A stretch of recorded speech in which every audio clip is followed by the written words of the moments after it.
Good evening, everybody. Welcome to another edition of Complete Sports Media's podcast. I'm your host, Darren Campbell, and joining me here, of course, is Jason Cameron, fresh off a nice weekend. Beautiful weather we've been having lately. It's been very chilly in the mornings and at night, but man, it's nice to have the sunshine so much through the week, through the middle of the day.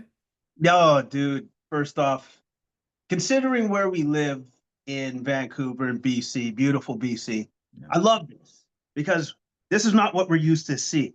We're used to seeing gray clouds, Yeah. overcast, and rain. Lots of And then rain. it will somewhat clear up at the end of March. Yeah. But this has been a pleasure. Yeah. It's sunny. It's a little cold, but I'll take that sun any day. Any day of the week. Yeah, I've loved it. It's amazing.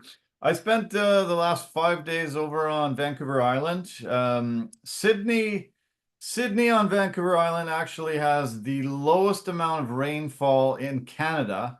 So it's pretty incredible. Nice to be over there. It was sunny the entire time I was there, and had a really good visit with my dad, my family. Got to get together with a really good buddy, go out for some beers and have a meal with, and had a really great time over there. Got to watch a bunch of sports with my dad. We watched tons of fighting on Saturday night, and then we watched the football yesterday, and I feel super refreshed and happy that I made the trek over there.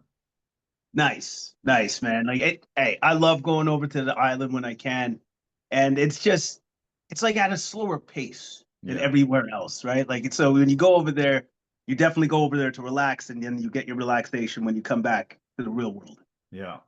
One thing that I noticed from the weekend is I've talked quite a bit over the years about football and watching football, and sometimes it's kind of brutal to watch blowouts. But when your team's involved and they are the ones giving the blowout to the other team, I actually really love watching those games. That Eagles game yesterday, I cheered and cheered and cheered some more. They put up a double nickel, the most ever points in a playoff game and most ever points in an NFC Championship game by far.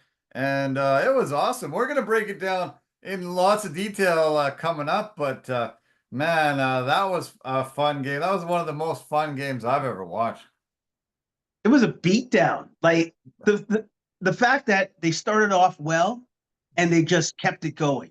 Yeah. Like it was almost as if they were telling the Commanders, "You're gonna have to score with us on every play." Yeah, good luck. Yeah. Like good luck. Good And then luck. that's not what happened. They No, couldn't do it. no, Couldn't hang. they just could not keep up. Once the Eagles started really running the ball, I couldn't believe that the first play of the game, Saquon Barkley touches the ball, boom, touchdown. It was like that was kind of a omen of things to come. The funniest thing for me is Saquon touches the ball for the first time and runs for a touchdown. The only thing I could keep thinking to myself in my head was, man, the Giants, genius. Yeah, that guy is garbage. Let's get rid of him. That's the only thing I kept thinking about. It's like, so he leaves, rushes for 2,000 yards, is going to the Super Bowl. Yeah, that guy, not a good player, not a running back you want for your team, right? Yeah.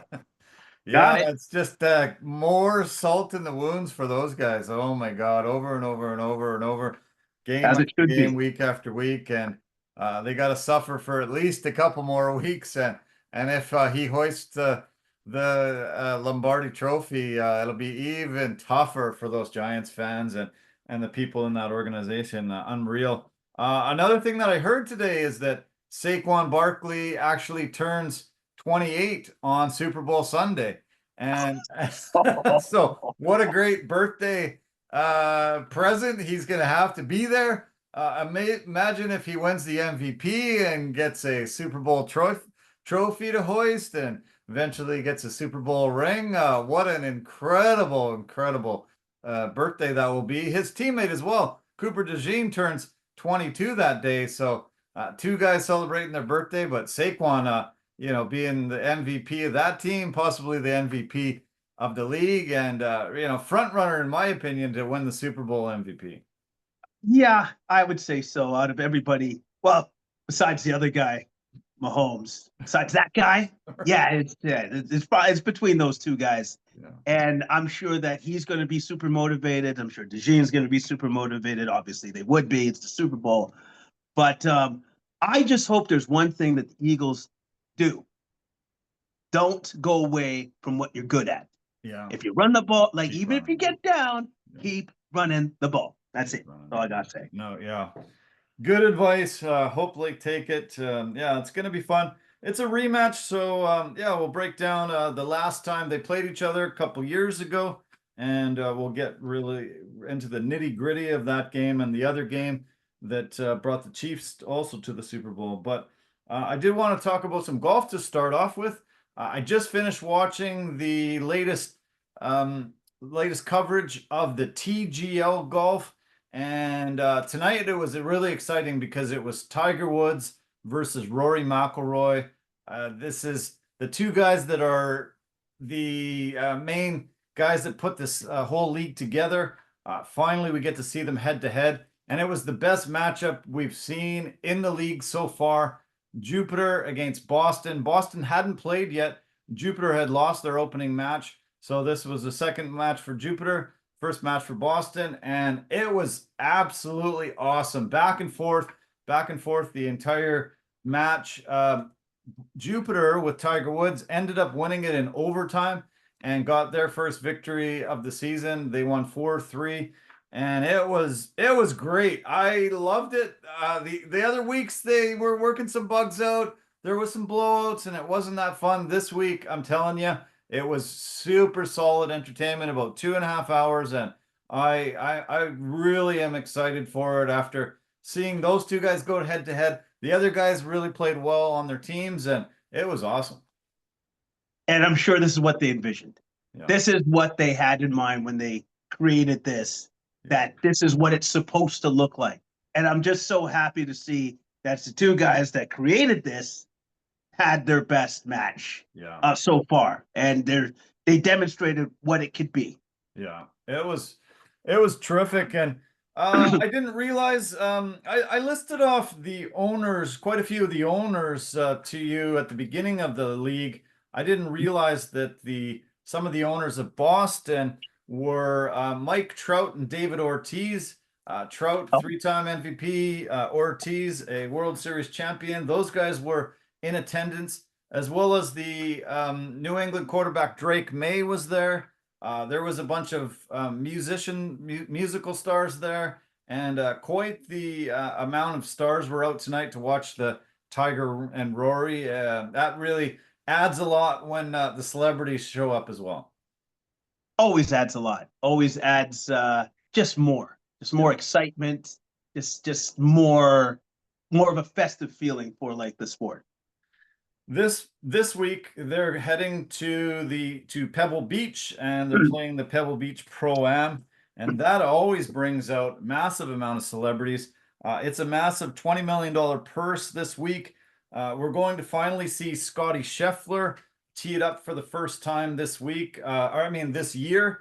I don't know if you heard, but Scotty Scheffler was cooking Christmas dinner, and a glass broke in his hand. Some glass ended up cutting him severely, getting embedded in his hand. He ended up having to have surgery to remove it, to stitch it up, and it's taken him a while to heal. He's missed about 4 or 5 tournaments already this year, and this will be the first time he tees it up this Thursday. Well, that's exciting news. Good to see that he's all healed up and he's ready to go. But you know what? Things happen during Christmas. Happens. These accidents. Yeah, I guess so. Yeah.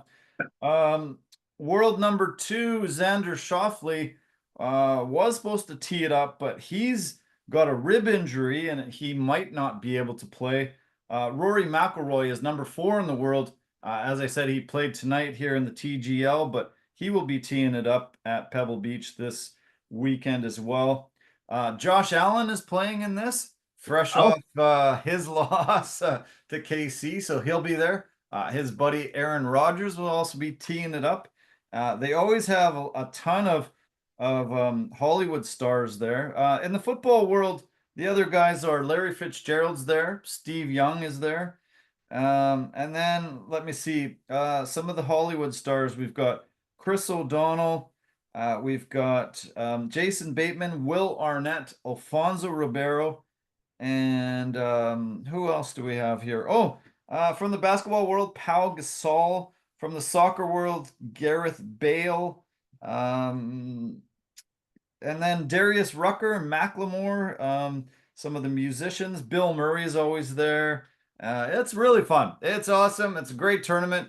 Always love watching it, seeing those guys tee it up with the pros.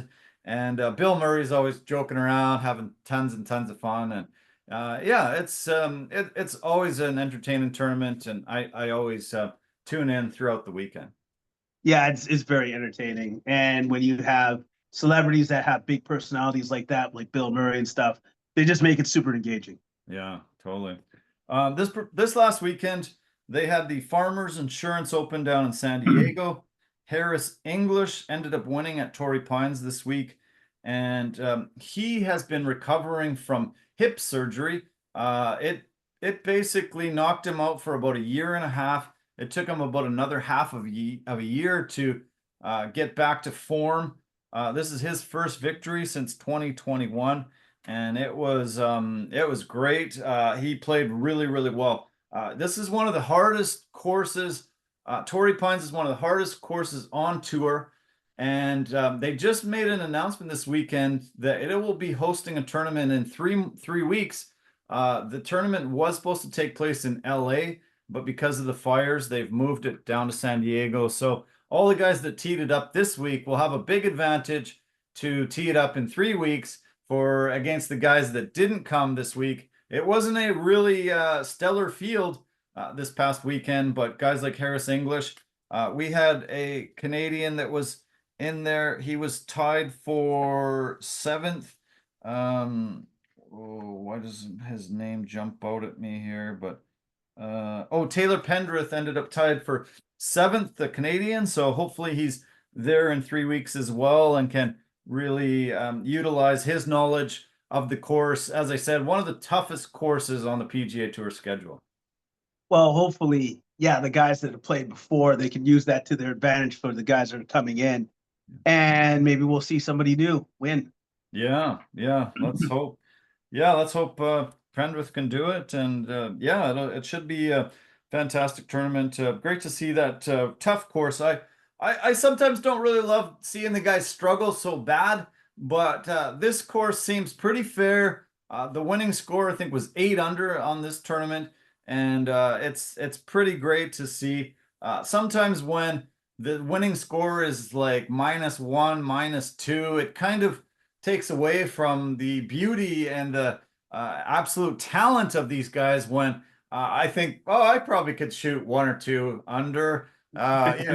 These guys are shooting, 5, 10 under per round. It's, absolutely incredible. So, we'll see. As I said, sometimes I really like seeing them just go on birdie blitzes instead of just struggling to get pars and getting bogeys and barely getting some birdies. Yeah, I appreciate that too. I appreciate seeing the skill level. Yeah. And if the course is not too difficult, because when the course is too difficult, you would look at it and be like, you got to be kidding me, man. Like, come on. Yeah. Come on. Yeah, the majors, they do that too often, and the guys can barely play at all. It's incredible. I did want to make mention of the Australian Open, the tennis tournament down there. World number 1 Yannick Sinner ended up beating number 2 ranked Alexander Zverev in straight sets, getting his year off to a great start with the major win. American Madison Keys, she upset the world's number 1 Arina Sabalenka. Sabalenka was actually the 2-time defending champion of this tournament, number 1 in the world, and Madison Keys break through with her first ever major title. Huge upset and really, really impressive performance. The Americans, it was really big for the Americans to get this title. And yeah, I couldn't believe how amazingly well she played in that final match. Yeah, that was surprising that she actually played that well, but she managed to get it all together on the biggest stage and she won, and which was just very, very impressive. Yeah, Very amazing. Yeah. So, okay, let's get right into the NFL. We talked about it off the top, but let's break it down quite significantly. The first game was the number 2 ranked Eagles against the number 6 ranked Commanders in the NFC Championship game. As I mentioned off the top, incredible. Once the Eagles started running the ball, once they started, they handed off to Saquon Barkley, 60-yard touchdown off the bat. Washington kept in it, fairly well until the second half, until that fourth quarter. Eagles ended up getting 3 more touchdowns. Eagles set a record for 7 rushing touchdowns in a game. No team had even got more than 4. So absolutely awesome performance. And I don't know. I think a lot of people started getting maybe swayed that the Eagles might be able to upset the Chiefs and win this whole thing after such a juggernaut performance. Yeah, you might get swayed, right? But here's the thing: a couple calls are just kind of going to go the Chiefs' way, All kind right. of how it went against the Bills. Right. So you always kind of have to balance that out with it's going to be a close game. Couple calls are just going to happen to go the Chiefs' way. Doesn't mean that it's supposed to go like that. Yeah. It just happens to go that way. I don't know, man. Like, I think I've said it before to you. I kind of stand by it. It seems like this year is it's the Chiefs' destiny. Right. Like they're just like the team of destiny. Yeah. Everything so far this year has literally just gone their way. Everything. Yeah. 17 straight 1-score victories. Unbelievable. Yeah, just you're right. They just seem to be that team of destiny, and no matter what, they're winning. But the Eagles, I think, are going to give them a run for their money in this game coming up. This is a rematch from a couple years ago, and the Chiefs were able to get the win with a late Harrison Butker field goal, 8 seconds to go to pull it out. But I think Eagles are bolstered big time with Saquon Barkley. They didn't have him last time, and I think he really poses a big threat. He only rushed the ball 15 times, but he had 118 yards, about 8 yards per carry, 3 touchdowns. And Jalen Hurts also had 3 touchdowns on the ground. He was 20 for 28 for 246 yards, 1 touchdown through the air. And he was only 10 for 16, but he had 3 touchdowns on the ground himself, too. That 1-2 punch is amazing. There was a lot of worry from Eagles fans and their management that Hurts was banged up. He wasn't going to be able to run like he has been this year. He took the knee brace off just before the start of the game, and didn't look like he was hampered at all. No, and it was a great thing to see because everybody was super worried because then their running attack just would have been hampered with him being unable to move the way that he needs to move. Yeah. But he was fine, and I look at that. That's awesome because now he has even more time to recover, like the whole team does. Yeah. And if there's one thing that the Eagles need to remember in this Super Bowl game, they got to run the ball. Yeah. That's where you make your money. That's why this team is so good. Even if they go down, they got to continue to keep running the ball. Well, it's pretty amazing to see. Kenneth Gainwell ended up touching the ball 5 times, 24 yards, but their third string running back, Will Shipley, only had 4 carries, but 77 yards and a touchdown. Get his first career touchdown in an NFC Championship game. Incredible that they would be able to go into their third stringer and he have such an amazing performance. And he, can always be able to say forever and ever that his first career touchdown came in that important game.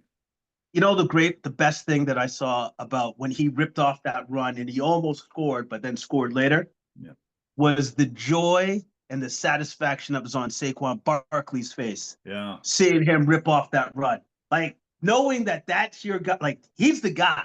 Yeah. But he also is cheering for you to do your best. That he's an ultimate teammate.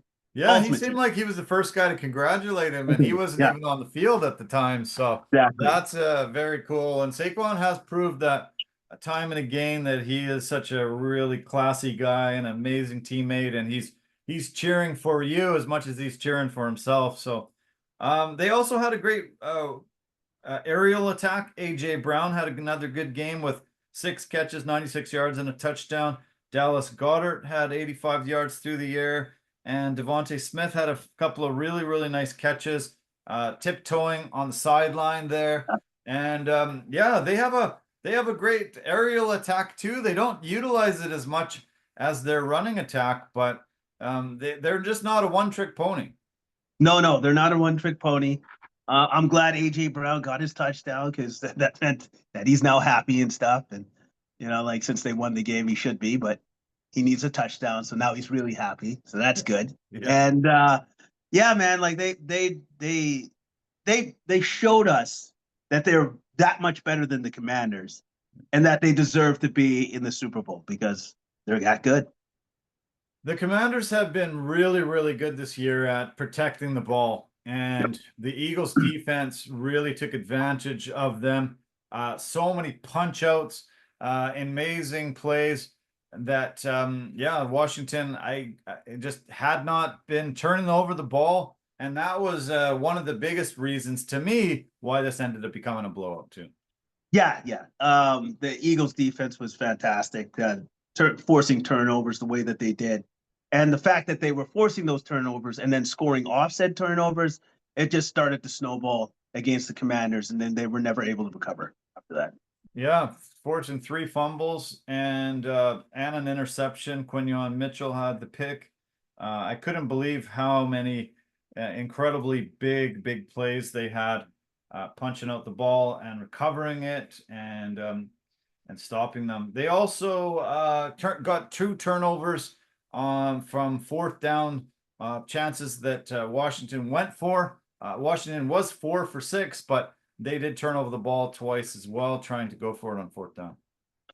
Yeah, and again, that's that the Philly D stiffened up when they needed to and would not allow those fourth down conversions. Yeah. Yeah, it was absolutely amazing performance by so many people. Really, really, really solid. And oh man, I can't believe how great the Eagles are playing right now. Um, the oh yeah, uh, Eagles got 7 rushing touchdowns. Dallas Cowboys only scored 6 rushing touchdowns all season long. So they got more touchdowns in this game than Dallas had all year, which is absolutely incredible. And right before this game, I saw this really neat stat too. Jaden Daniels has had 2 playoff wins in 5 months as an NFL quarterback. Dak Prescott has 2 playoff wins in 9 seasons as an NFL quarterback. So Dallas has a few things to do to catch up to both the Commanders and the Eagles here. They do. Dallas has a little bit of work to do, but you know what? They're run by like one of the greatest owners we've ever seen, in Jerry Jones. So there's nothing to worry about. They're gonna be fine. Okay, great. That's your opinion. Yeah, keep it. Over this season, Nick Sirianni has received a huge amount of backlash. A lot of people asked for his firing. A lot of people have been thinking that he didn't deserve to be the head coach of this Philadelphia Eagles team. And did he just shut those people up and make them realize that he's actually pretty damn good? I would have to think so, yes, because 2 Super Bowl appearances in 4 years, and then considering how they kind of broke down the year before, and then were able to reconstruct and now go back to the Super Bowl again. Yeah. That's If that's not good coaching, I don't know what is. Yeah. Obviously, the general manager had some input in bringing in the proper players and such, but still, when going from that epic collapse that they had the year before to where they are now, it's amazing. Yeah, unreal. I saw some report that Dan Snyder is actually really upset at the Commanders' success this year, and has really bothered him beyond belief. Really, really deep, long, in-depth story on ESPN that talks about how bitter and sour he is that after he sold the team, suddenly they're doing great. I'm sorry. That's laughable. Like, what are you talking about? Like, you suck. You sucked as an owner. You suck as a human being.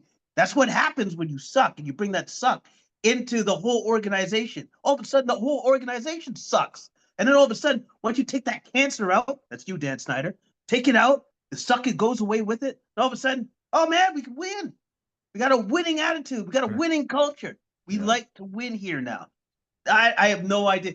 Why would you be mad at that? It's like, you were the problem. Yeah. You're gone. Yeah, that's what's going to happen. Yeah. That's what's going to happen. Yeah, the story is pretty an amazing read. I guess they forced him to put it up for sale, and Yep. he ended up thinking, okay, I'll set it to a price that nobody will pay, so I won't actually have to sell it. And he put it at a little over $6 billion, and somebody came up with that money. And then Yeah. when he realized, uh-oh, I didn't set it high enough, I know. I'm going to lose this team. He said, I'm not giving them my bank account details, so they won't be able to deposit the money.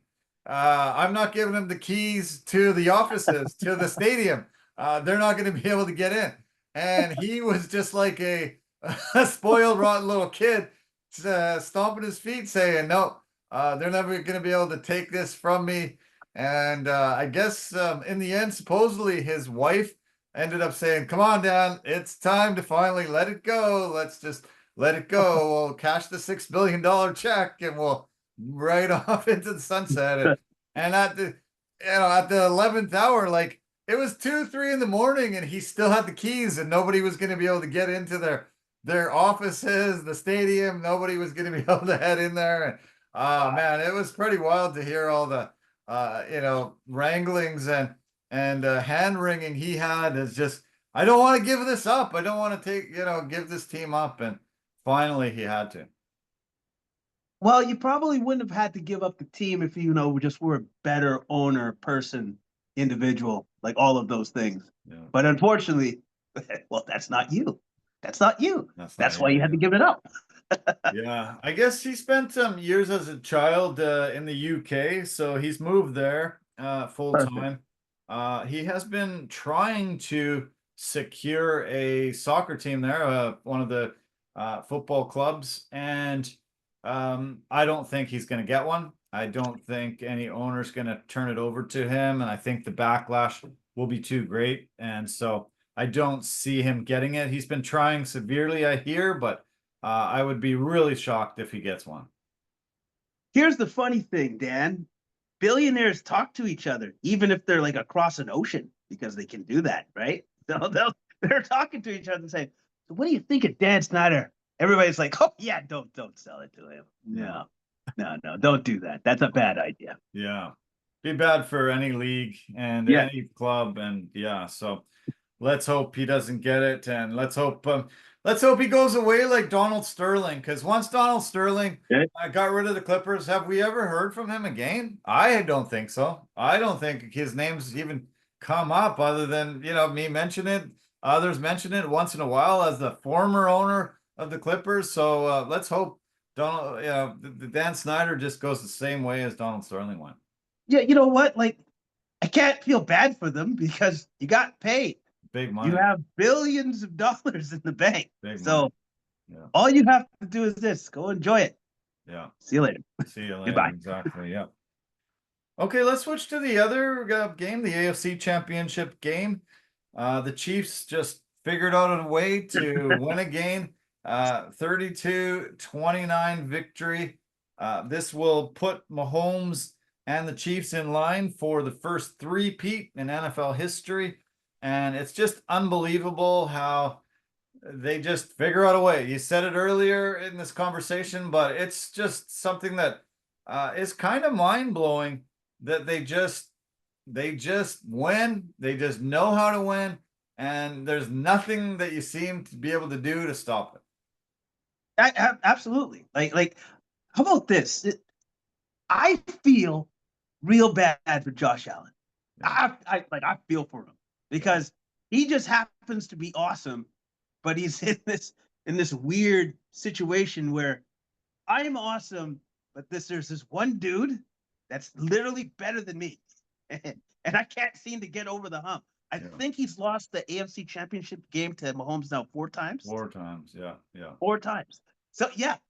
So like that's like I don't Jim actually. I don't know if it's always been in the championship game, but he's lost to him 4 playoff 4 times. games. So yeah, Okay, so 4 times in the so playoffs. 4 playoff games. Yeah. That's like Jim Kelly. You know what I mean? Like you're not Yeah. in the Super Bowl, but if you could just get past that one dude, Yeah. you probably would be, but you Yeah. can't.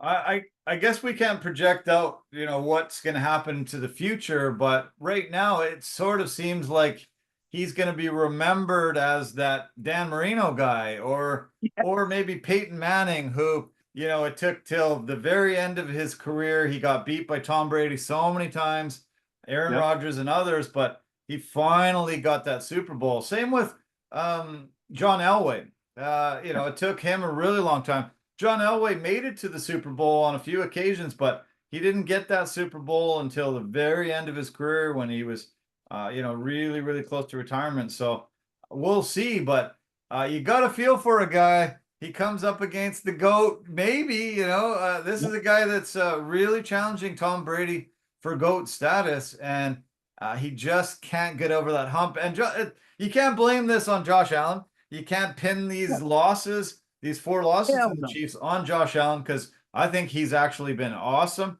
And he's played as good, or even some games even better than Mahomes did, but they just don't have the other pieces, and somehow the luck or whatever it is, the charm that the Kansas City Chiefs have, that just keep propelling them forward into these Super Bowls. Yeah. Like they just don't have the charm or the refs or whatever. Like Yeah. as some Bills fans would probably say, it's like, well, the refs were definitely not on our side. Like obviously there was a couple questionable calls, like that one catch by Worthy, where it looked like the ball actually touched the ground. Yeah. It didn't look like it was secured at all. Whatever. Yeah. Catch. Or it looks like where Josh Allen went for the fourth and one. Yeah. It looked at one angle like you got it. Oh man, no, you didn't. Yeah. Oh well. Well, when they show it, and the one line Yeah. judge is coming running on the other side of the line, and the other guy's coming on this side of the line, and as he gets closer to the ball, he sort of shifts his feet. Now he's on the other side of the line. So that seemed pretty wrong to me. I'm like, how did you realize, like, you were walking along on this side of the yard line, and now you're on this side? How did that just magically happen? So that was kind of maddening, and that would feed into the conspiracy theorists that think that the referees and the NFL and everybody wants the Chiefs to win. Yeah, it would feed into it. It's not like they cut away to Taylor Swift right away after that happened. It's not like that happened, right? So yeah, but at the same time, you have to understand the Chiefs make their own luck. Yeah. They really do. And the fact that they're able to win these close games all the time. It's not like the Bills didn't have their chances. They did. Yeah. They had their chances. Like Kincaid could have made a spectacular catch. It just went off his arms. Yeah. Right? Yeah, you can't And blame so this on Kincaid. The way his body was yes, going, and the type of catch that he would have it had would to have been make would have been spectacular. spectacular, Would have been would have been spectacular. incredible. And it's too bad that he didn't come up with it, but it just seemed like as he was going towards the ground and he's trying to get his hands on it, it just came a little bit higher than where his hands were, Yeah. and couldn't bring it in. But that was a spectacular play by Josh Allen, just even getting the ball out of his Ball out. hands. Yes. That was incredible. And if that was actually completed, it might go down as one of the greatest plays of all time, kind of like Eli Manning and the helmet catch. And, it was pretty spectacular. Or what actually I was thinking of was Tom Brady to Edelman and that catch. Right. Right? Like Right. it would have been something like that where it would have been absolutely incredible, spectacular play. Yeah. But that particular play reminds me of Steve Spagnuolo and the brilliance of him, and how great it's been for Kansas City to have him in the fold for this long. He called that Trent McDuffie blitz, quarter blitz blitz. at the perfect time, and he actually called that in last year's Super Bowl, and Brock Purdy's pass was knocked down by McDuffie and stopped the Niners from being able to get a chance to win that game. And Spagnuolo is the only coach in NFL history to win 4 Super Bowls as a coordinator. He's won 3 with the Chiefs and 1 with the Patriots before. No, sorry, the Giants before.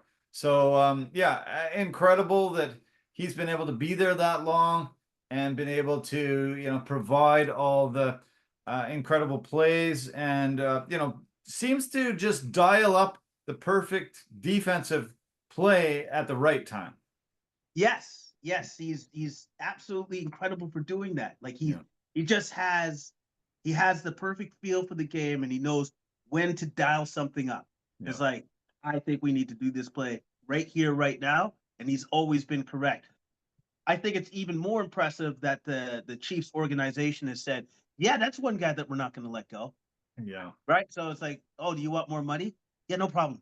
Okay, cool. We'll get you more money. Unloading the Brinks truck, just pull the Brinks truck up to his driveway year after year and unload it, because he's really been helpful. There was always talk over the years about Belichick and Brady and the combination they had together.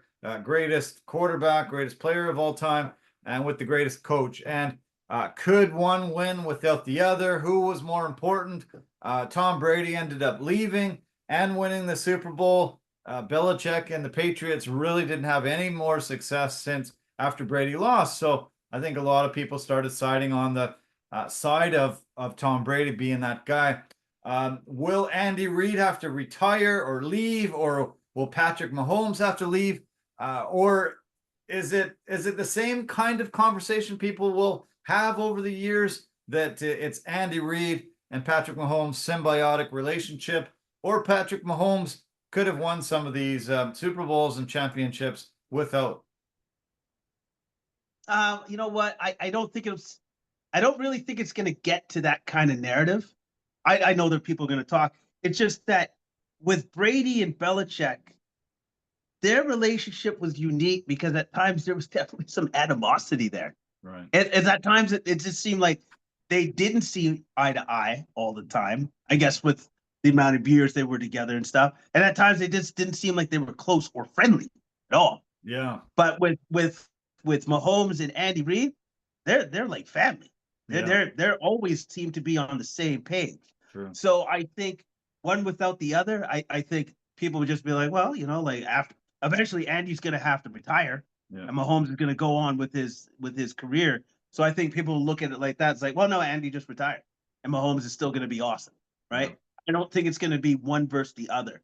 Not like it was with Brady and Belichick, because they weren't always friends throughout their tenure. Very true. Their working relationship. So. Very true. Since Patrick Mahomes became the starter in Kansas City, this is his resume. Okay. First year, AFC Championship. Second year, won the Super Bowl. Third year, lost the Super Bowl. Fourth year, AFC Championship again. Fifth year, won the Super Bowl. Sixth year, won the Super Bowl. Seventh year, going to the Super Bowl. Like, holy cow, that is absolutely mind-blowing. And it's actually blowing the resume right now out of Tom Brady out of the water. We just saw those 4, 5, 6, 7 Super Bowls that Tom Brady won, and we were just ready to say that's never going to be done again.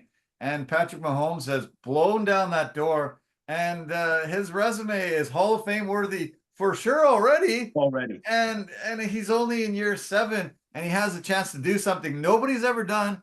3-peated Super Bowls and winning a 4th. And oh my God, this is shocking in this era of sports. This is Michael Jordan-esque, winning a 3-peat if he could do this. This is, the greatest of all time in any sport kind of conversation we're having. It's stunning and amazing, and I'm just happy that I'm witnessing it, and it's amazing to see what he's accomplished already. It is, because you could argue out of all the years and all the different sports that we've seen, this might be the greatest start to any career that we've ever seen in any sports league, period. Yeah. Because he has the chance to win 4 Super Bowls in 7 years. Yeah. And he just, like, 4 Super Bowls in the first 7 years of your career. That's ridiculous. Yeah. Like, nobody's ever done that before. Like, No. not Tom, not nobody has Nobody. ever done that before. Yeah. So, yeah. He didn't get a huge amount of help from Kelsey. Kelsey wasn't really there. Do you think the Bills defense really keyed on Kelsey to shut him down and take him out of the narrative? I think to some point, yes. I think to some point, I think the Bills were just like cognitive of the fact that they had to take away something from Mahomes. Right. Right. But at the same time, Mahomes is like, oh no, I'm super prepared for that. So I'll do something to counter whatever you're going to do to take away from me, which was he ran more. He used his legs more. He ran for 2 touchdowns himself. Yeah. And again, Mahomes is just, it's almost like sometimes he does things to make a point. That one, I think it was the second touchdown he ran in, and he shouldered the guy as he came in. Like I think he sent the message to the Bills saying, yeah, I'm here to play. You're not bullying me. You're not going to intimidate me. And also too, we're going to beat you. Yeah. When you look at the 2 rosters with the Eagles and the Chiefs, and you just take away all the history of the Chiefs, wouldn't you favor the Eagles? Eagles have a better roster. Period. Point blank. Eagles have a better roster. They will certainly have a better roster. On the offensive side of the football, they have more weapons. On the defensive side of the football, they have more weapons. Like they just have a better roster. Yeah. Here's the problem, though. It's the Chiefs. They don't really make too many mistakes. It's going to be a hard-fought game. Yeah. It's going to be close. I know that Andy Reid came into that game with the Bills going, it's going to come right down to the wire like it always does. But don't worry. We're not going to make a mistake when it comes to the end, when it comes to winning time. Yeah. And they did. I don't think the Chiefs have had a turnover since, I think it was week 8 I saw this weekend. Unbelievable and shocking that they've been able to just be so careful with the ball and so incredible with it. One thing that we mentioned the 4th and 1 that Josh Allen got stopped on. Mm-hmm. I kind of feel like Sean McDermott got out-coached a bit, and I think that for some reason the Bills kind of they didn't have creativity. I think they ran that Josh Allen play over the left-hand side, trying to get that. I think they ran it 6 or 7 times in that game. They kept running it over and over and over on the goal line, and they weren't getting success except for penalties were happening. And it was kind of bizarre that they didn't just have Josh take a snap in the shotgun position and then roll out. He usually does that roll out to the right, and you can't stop him, and he's going to get those first downs. I was shocked at how many times they got stuffed on that. You know, it's not a tush push because not really many people are pushing him, but they just tried to use Josh Allen over that left side, and the Chiefs it seemed like had prepared for that because they always do it. Yeah, exactly. Right. Like that's just good coaching, knowing that you're going to be prepared for something like that. But it seemed that McDermott was just stubborn. Yeah. Like he just was unwilling to try something else, which I didn't understand, because it's like, that's clearly not working anymore. Yeah. Do something else, or do a fake to that side and go somewhere else. Like he refused to do that. I don't know why. Yeah, but it had only been stopped 3 times through the regular season, but you're knowing that the other team is watching the film and getting prepared for you, and you've got to show them some different wrinkles, especially after it had been stopped so many times down low on that or that first and goal, second and goal, third and goal. Pretty insane. Josh Allen had an amazing touchdown on fourth and goal after getting stuffed that many times, but that one was so key when he got stopped in that 4th and 1. Even people say he made it, but it was too close to really overturn it and call. And that turnover really ended up being, I think, the difference in this game. Yeah, that was the turning point.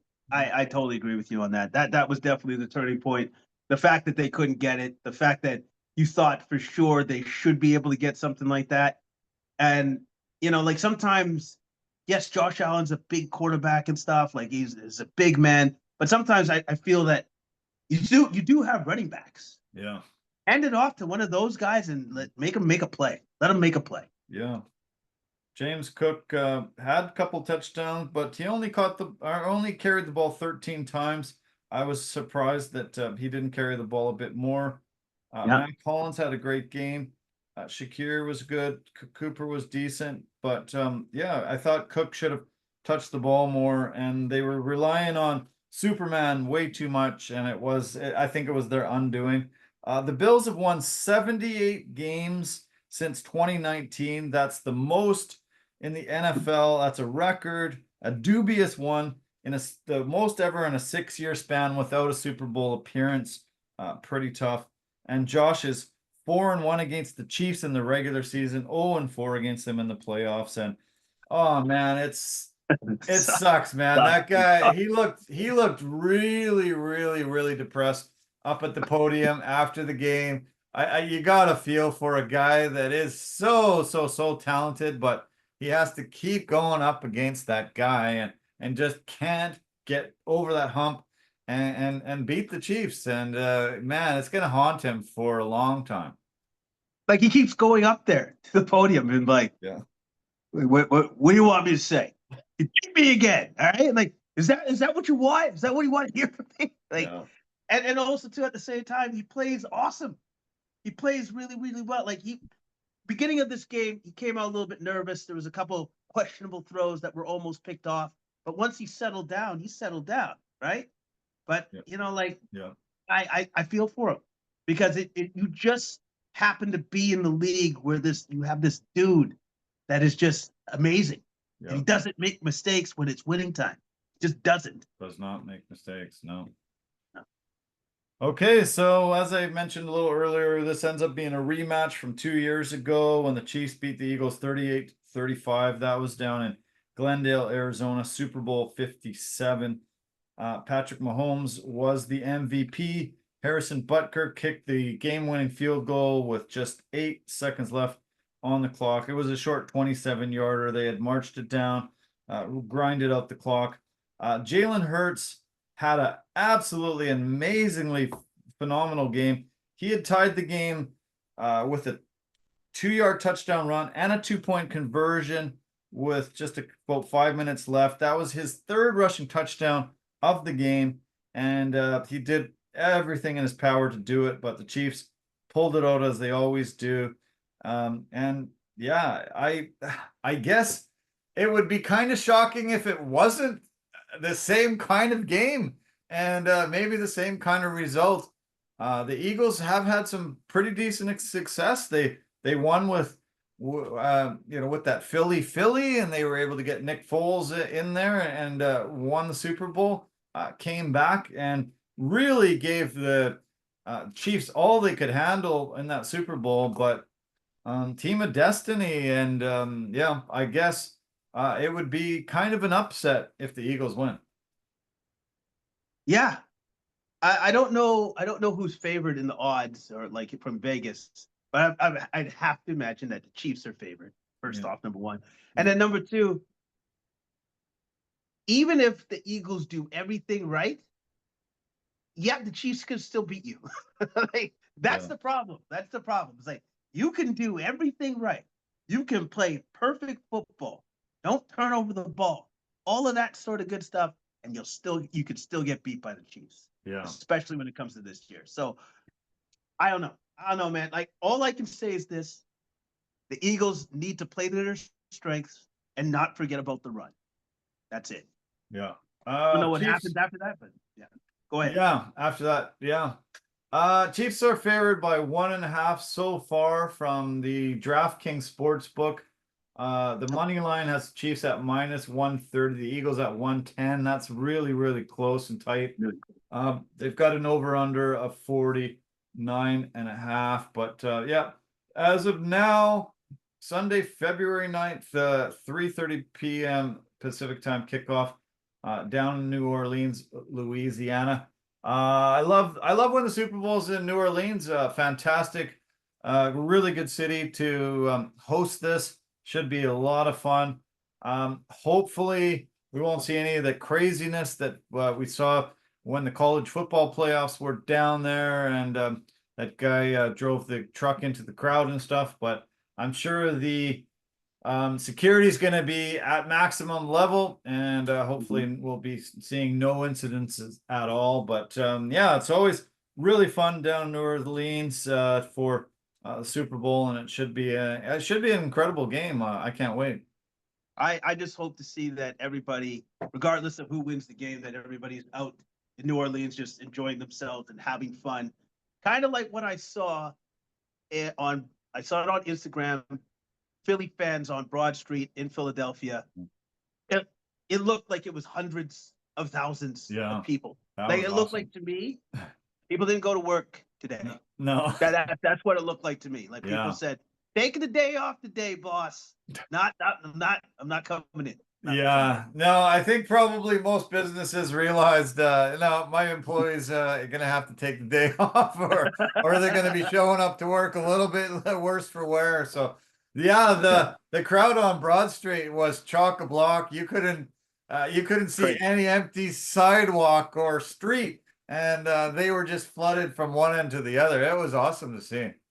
It was fantastic to see. It was cool. It was cool to see because like Philly fans, they're hard fans to please. Yeah. You kind of all know that, but once their team is winning, although those fans have your back for sure, Yeah. thick and thin. Okay, well, we'll be able to break it down even further. There were some injuries, but luckily they do have that 2-week window. Most guys, probably get fully healthy, both teams. So we'll break it down more next Monday, and yeah, it should be a lot of fun. I want to stick with the NFL, and this will take over quite a bit of the conversation in the coming couple of weeks. Is the new coaching hires. That's been a revolving door and new carousel going on. I want your thoughts on some of the new hires. First of all, Pete Carroll to the Raiders. What are your thoughts there? The 73-year-old, now 74-year-old by the time the season starts. Good move for the Raiders, or will they regret it? I don't know. Like you know what? I take it back. I don't think it's a good move. And I'm sorry I have to say it like this, but I do. His advanced age worries me. Right. He could be in the best shape ever, and I hope he is. I hope he's hale and he's healthy. But at the same time, you do have to wonder. It's like, can he keep up that ferocious schedule of a head coach for 3 or 4 years or however long his contract is? Because by the time that's done, he's now close to 80. Yeah. 80. Yeah. Like is he going to be able to last, man? Like I wish nothing but the best for Pete Carroll, but I do have to wonder just strictly with his age and the demands and the rigors of the job, is he going to be able to push through and last for as long as he needs him to last? Yeah, it's definitely one of the most demanding jobs in the world to run a NFL team. There's a lot. He's gonna need a lot of help. He's gonna need a lot of guys to pull their weight. To me, he's a guy that you bring in for a culture change. You bring in for the ability to rally you around. I thought Antonio Pierce did a great job at doing that. So a little bit disappointed that it's not a total shift from a dictatorship to a rah guy like Pete Carroll is. So it's not a complete change, but that's where they decided to go. I think a lot rides on who they have as a quarterback. and I think they need to bring in a new, some new fresh faces. And there's been lots of rumors on who's going to be that guy. Who do you? I'm gonna give you 5 names, and I want you to say who you think out of those 5 names is the front runner, probably to go there. So the first one was Russell Wilson, who has a long-standing relationship with from Seattle. Aaron Rodgers, who the Jets haven't committed to yet. Kirk Cousins, who Atlanta might be cutting loose. Sam Darnold, who might be doing that from Minnesota, might be heading their way. Or Shedeur Sanders coming out of the college football ranks. Who would be the front runner out of those guys in your mind? Oh, I would have said Shedeur, but now that they took Pete Carroll, I don't know if that's still going to be a thing, because Shedeur and Dion would be a package deal, which would have made a heck of a lot of sense to me. But now, obviously, that's not happening. So I don't know. If I was the Raiders, I think I would go after Sam Darnold. Out of all those guys that you just mentioned, I think that would be the guy that I would target, because obviously he's good. He can play. Obviously, we're going to need to see in those big moments if he can get past that, which I think he can, because he's a professional, he's a pro. Yeah. But that's who I would go after. I go after Sam Darnold out of all those guys. Okay, makes sense. We'll see what happens, but yeah, I was surprised, especially with hearing Tom Brady was in the mix, and that's who he thought was the best guy available. I was quite surprised, and it didn't. It came right out of left field for me, and I think probably for a lot of people too. And all the best to Pete. I don't think 74 or 73 is like over the hill, too old, but it's a demanding job. Obviously, there's more tough jobs out there, but it is a tough job, and it involves a lot of hours, a lot of energy. Even 50, 60-year-old guys have a hard time with the energy needed and all your attention focused on the team. So the best to them. We'll see how it plays out. The Dallas Cowboys also brought in their new head coach. Brian Schottenheimer was the guy they decided on, which surprised quite a few people. But when you start breaking it down, I think you realize that Jerry Jones didn't want to share the spotlight with a prominent head coach. Yeah. He didn't go after any of the head coaches that were the other teams were targeting as the best available guys. I didn't interview so many of the guys that were hey, these are the new fresh guys. These are the head coordinators from Detroit. These are the guys that we need to try to target. Brian Schottenheimer has not interviewed for another head coaching position in the NFL for 10 years. And so nobody wanted him. Nobody was clamoring for him to come. And Jerry said, he's my guy. So another really dumb move maybe by Dallas. I gave some earlier pretty sad Dallas statistics, but I guess, we're destined to see Dallas struggle for a few more years until Jerry cuts him loose and gets the next pawn that he can use. It's Jerry's world. It's Jerry's team. He'll run it the way that he sees fit. And also, too, at the same time, he doesn't want a known coach, I don't think, anymore. He wants somebody that he can control. Right. Now, Brian, I believe he's the son of Marty. Yeah. Schottenheimer. Yeah. So like he's got the lineage, he's got the bloodlines. He knows about and Marty football. Was one of the best out there. So yeah. Exactly. Right. Yeah. So he's got that going for him, but at the same time, I think Jerry's like, I don't want somebody that's bigger than me here on my team, because I'm the biggest. I'm the guy. Yeah. It's frustrating, but that's the way it's going to be in Jerry's world. So, Liam Cohen was hired to be the Jags head coach, and there was a lot of controversy because he initially went in, interviewed for the position, said he was out of the running, and he wants to go back to Tampa Bay and be their coordinator there. They turned around and said, we want to make you the highest paid coordinator in football, and we need you to sign this extension contract. The next day, he went missing. They couldn't find him. He didn't show up at the press conference to sign the paperwork. didn't show up at all. I don't know what happened in that meantime, but suddenly he went into back as the number one candidate. They fired their GM and then hired him. And I think maybe he had a problem with Trent Baalke. And when they fired Baalke, suddenly he became the guy, and they hired him as a head coach. So there's a lot of angry people in Tampa Bay over the way it was handled. There's a lot of people in Jacksonville that are shocked that he had to wait enough to get the GM fired so he could come in. And it's really an interesting story that I hope to find more details out about, but kind of wild scenario that played out hiring Liam Cohen. Yeah, it was crazy, like, because like, it was just so much drama like attached to it. Where I was trying to figure out is like, okay, so like who's telling the truth here? Like, clearly Tampa Bay wanted him back because they liked the job that he's done. Yeah. But at the same time, did something happen behind the scenes that ticked him off? Where he just said, yeah, okay, that's cool, great, awesome. I'm gonna go over here.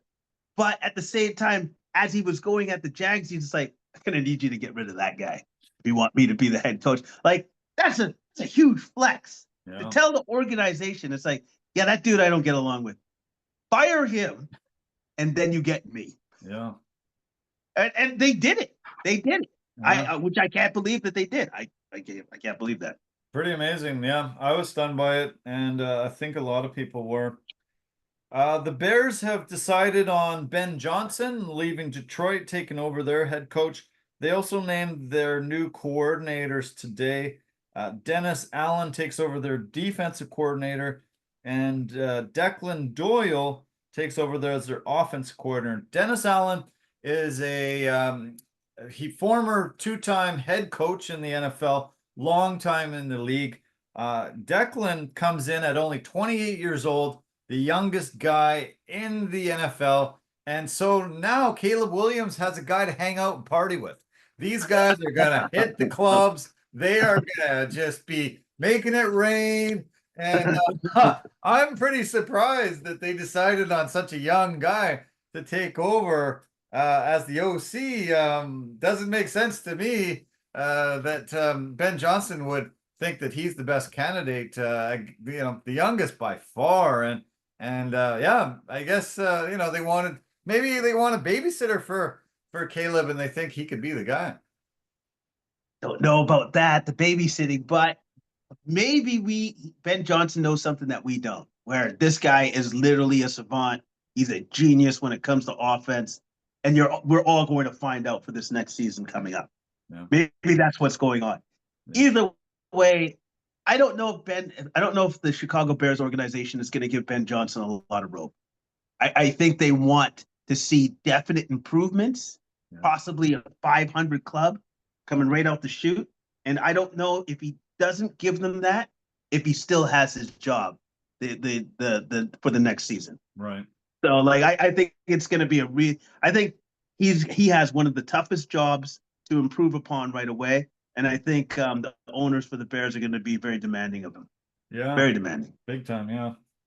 The other guy to leave Detroit and take over a head coaching job is Aaron Glenn. He took over the head coaching job of the Jets. The GM search is still on there, but they decided that Glenn would be the guy. I guess you need to get that general manager in place and decide on Aaron Rodgers and then the direction of this team, who very, very underperformed this past year, the last 2 years, big time with Aaron Rodgers there. We'll see how that shakes down, but Aaron Glenn was very highly sought after by all the teams, and the Jets were able to get him. First off, I guess the Jets thought to themselves, I guess his Madden rating is high enough, so Aaron Glenn is our guy. Good point. So that was number one. He passed that test. So that was good. I appreciated, like, when I heard his comments about taking on the job. He was very adamant by saying, "This is where I want to be. Yeah. This is where I want to be." And I thought to myself, I'm like, that's actually pretty good for the coach to say, I didn't want to be anywhere else but right here, where I am right now. So I think he's going to bring a certain mentality. change the culture in there. Obviously, they need to get a GM so they can figure out everything else. But I think he might be the correct hire for that team right now. Yeah. And the Titans hired their new GM. That is Mike Borgonzi. He comes from KC, and they have their first overall pick. So that was really key and crucial for them to get the new GM in place and try to decide where they're going to go with that number 1 overall pick. The only team that doesn't have a coach currently is the New Orleans Saints, and they have, you would not believe how many guys they've interviewed already. It is stunning. I think there was 15 to possibly 20 guys on that list. And so they better hurry up and try to make a decision. But yeah, I was stunned. I couldn't believe how many people that they've already tried to get a chance to talk to and interview and see if they're the right fit there. They're an organization in flux. I think they're trying to figure out, we got to try to make this right, because I think what they want to do is get the right head coach in and have him like try to improve upon the culture, improve upon the team, and give him time to do all of those things. Yeah. Not be like, oh, you didn't do it in 1 year, you're done.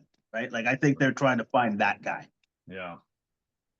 The college football playoffs happened after you and I did the last week's podcast. Just wanted to briefly mention it. Ohio State ended up winning over Notre Dame, and did so in really amazing fashion.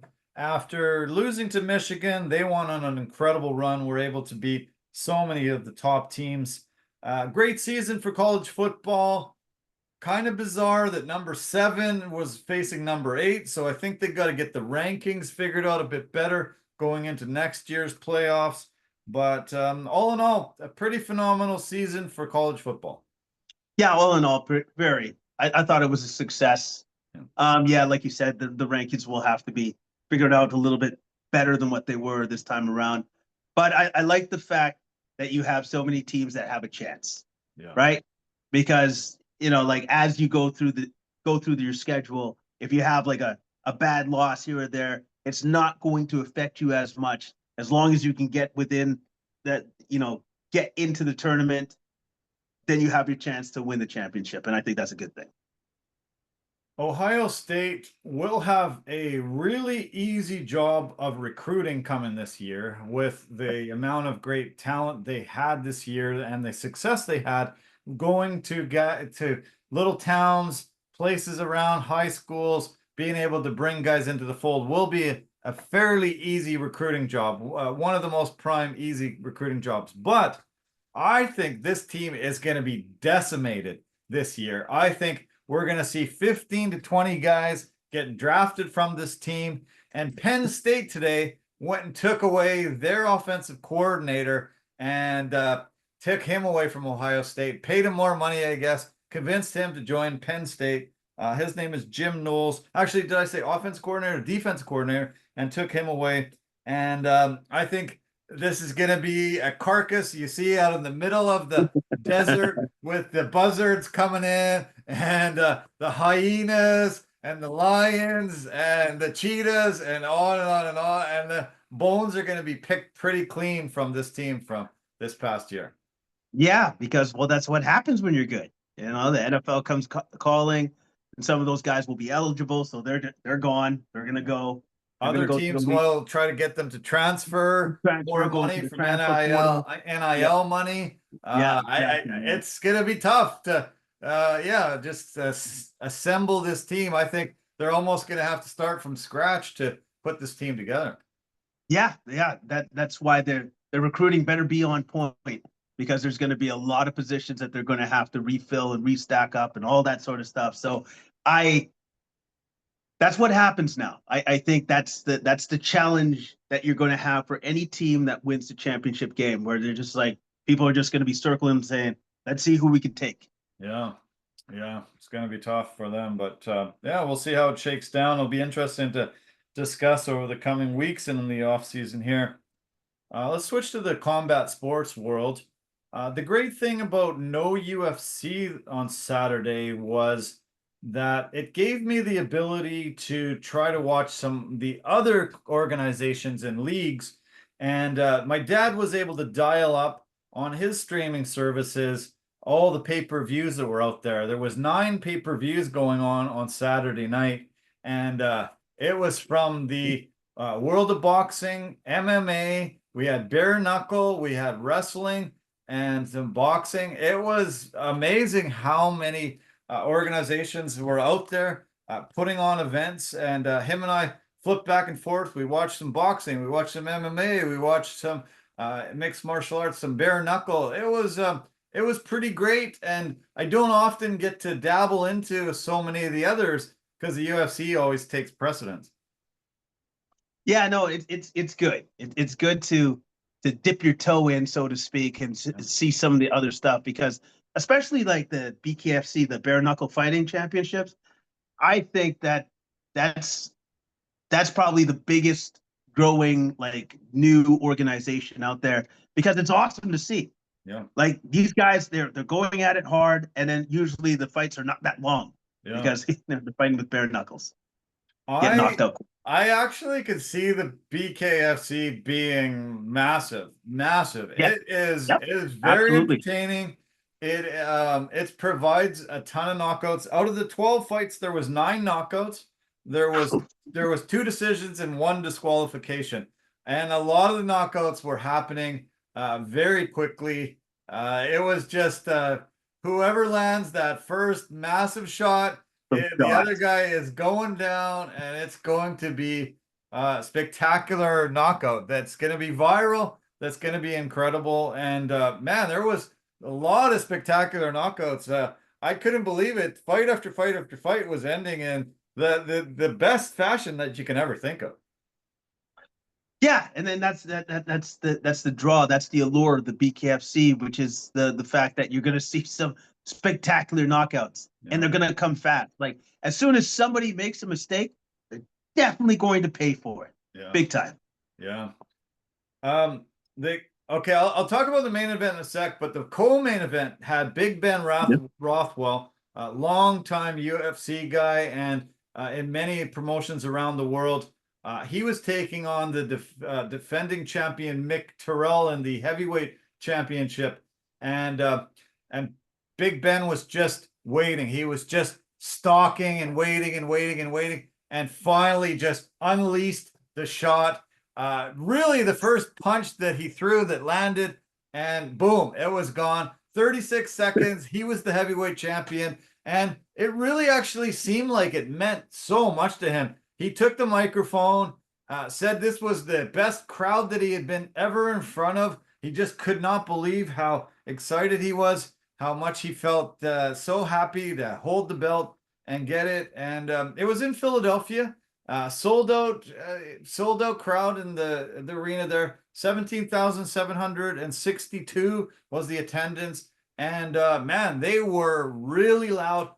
Philadelphia fans are really big fans of combat sports, and it was pretty awesome to see it in Philly on Saturday night, and then Sunday they had the Eagles, and a lot of fans probably were fans of both, and it was yeah, it was amazing, and I was kind of blown away how much it touched Ben Rothwell, who had been in most of the biggest promotions of the world.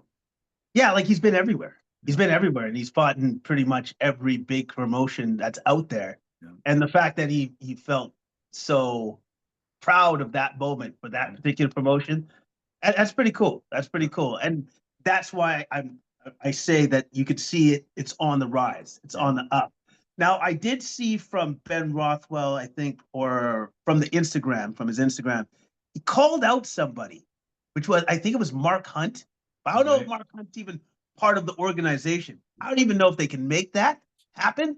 But I thought to myself, that would be an awesome thing to see. It Those would be. two guys throwing down bare knuckle. Yeah. It's like as soon as somebody touches somebody else, it's over. It's So gone. Yeah, it's done. Yeah. I don't think he's currently part of the organization, I but don't I think have so. heard Yeah. him wanting to get in. And there are a fair amount of bare knuckle organizations out there. So maybe they, after the hearing that call out, they'll be able to approach him and convince him. Because I don't think he's currently fighting anywhere. No, no, I don't. I think he's pretty much blissfully retired, No. as he should be. I think he pretty much retired after that Brock Lesnar thing, that debacle. Yeah. I think that was his Pretty last fight. much. Yeah. I think Yeah. that's been pretty much it. The main event had two former UFC guys, Eddie Alvarez, who was the champion before Conor McGregor took that away from him. And he was facing Jeremy Stephens. Eddie Alvarez was the crowd favorite from Philly, and a lot of fans were in his corner big time. It was a hell of a great fight, and Jeremy Stephens ended up getting a spectacular knockout 2 minutes into the third round. What happened was Stephens finally caught Eddie, knocked him down. Eddie was in all sorts of trouble, and the bell rang. They went to their corners, and they were in their corners getting some instruction. In the meantime, the corner of Eddie Alvarez decided we can't let him fight anymore. He stayed on his stool. They threw in the towel, and Jeremy Stephens was the winner. The great thing that happened then was Conor McGregor came into the cage. Conor is now a part owner of this league, and they faced off. And Conor said, "You're my next opponent. Nobody's telling me I can't fight you." And that's who they're going to have as the next big main event for BKFC 6. So the UFC would not allow Conor to fight Logan Paul, which was supposed to take place later on this year. I don't know. I guess he has to probably get permission as well. So they probably, if they have, if he has to get permission, they probably say no. But it was pretty good. It got a lot of big crowd reaction when Conor went in there and they went face to face. Yeah, it's really cool. Like I love it when he does that. It means nothing. You want to know why? He's still under contract. Like it doesn't matter. Like he can say whatever he wants. I'm gonna do this. I'm gonna do that. How about this? Why don't you just fight in the UFC? How about that? Keep fighting, fight out your contract, and then go fight wherever you want.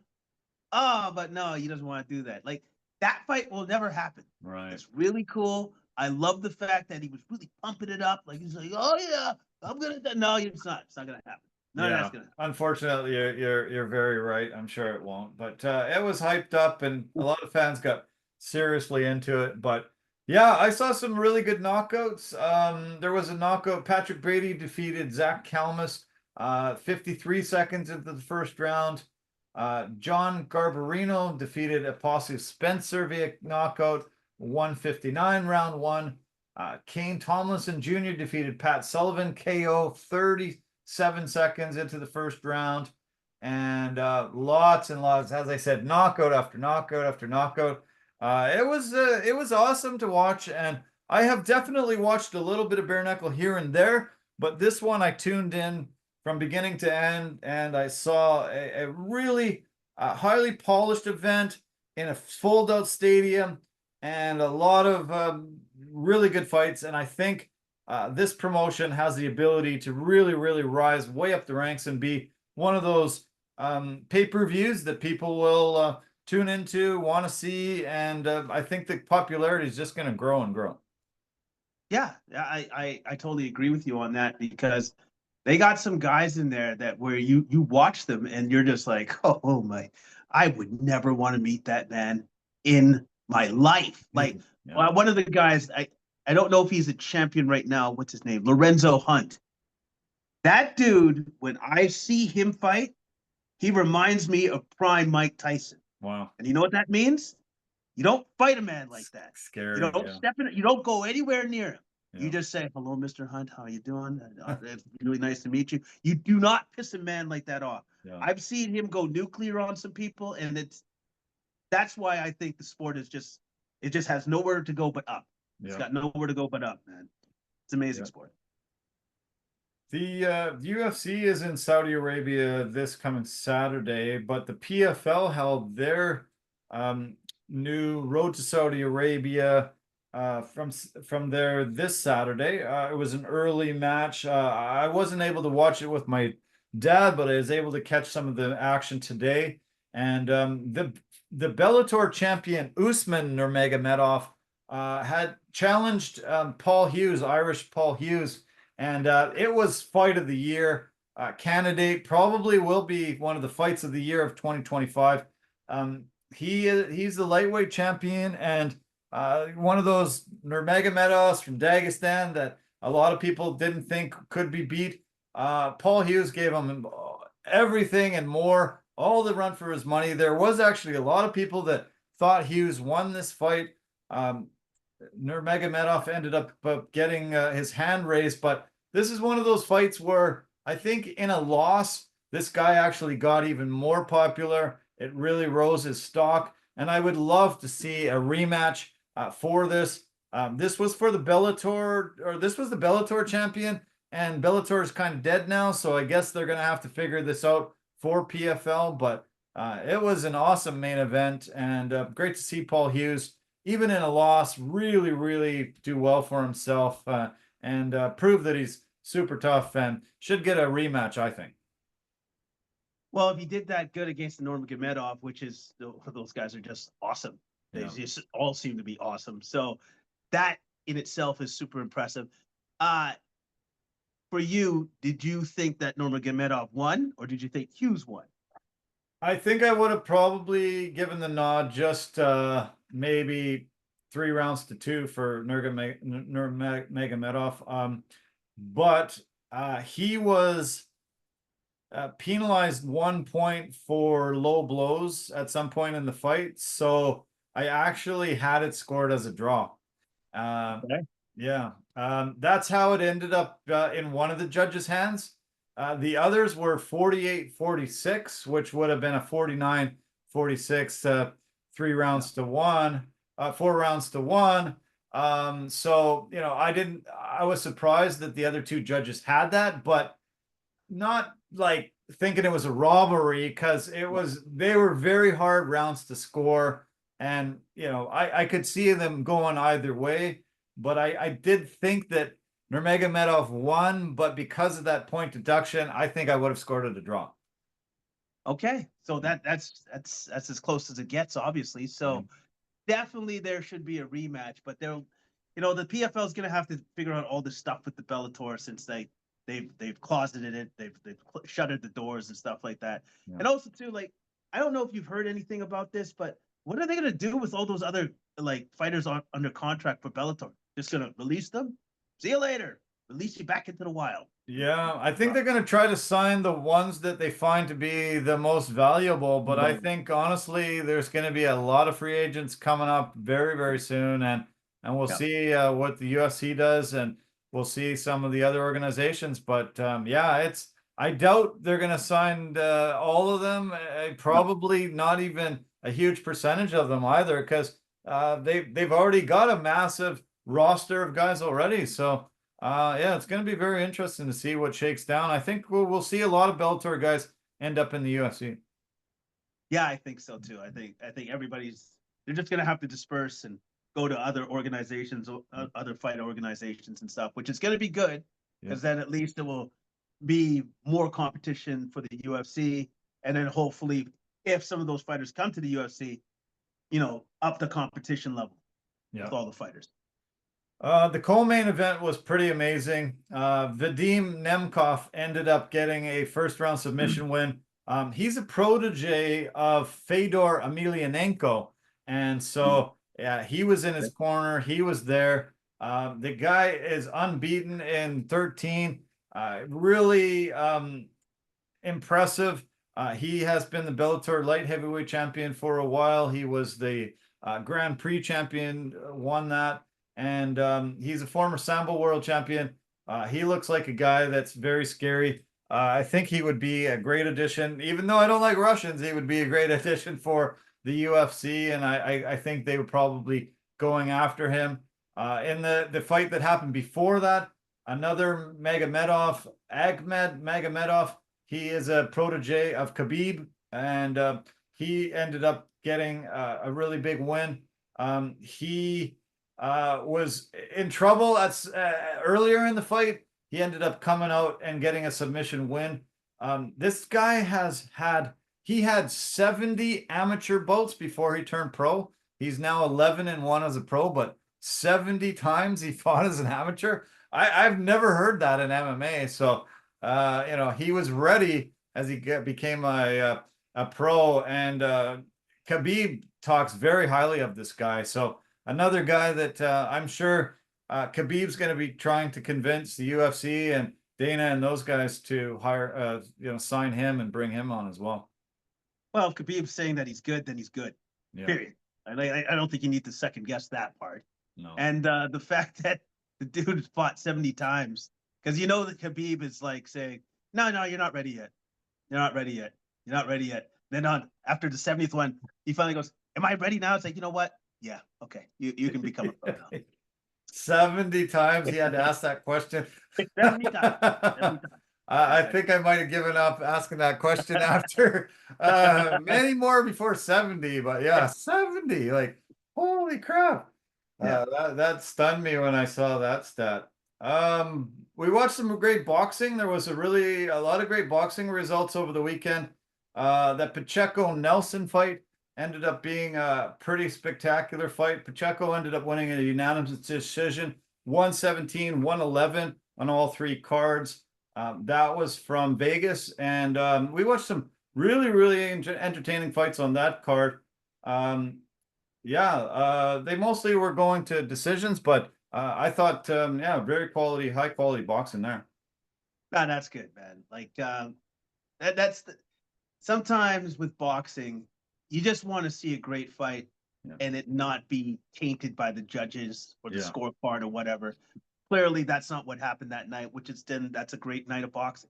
It's a great night of boxing. I watched some boxing from England. Their super lightweight champion Smith ended up getting a TKO win in the first round over Wiesa. That was really good. There was a lot of really entertaining fights from some British fighters. Mostly British fighters were winning throughout the night, and it was pretty good.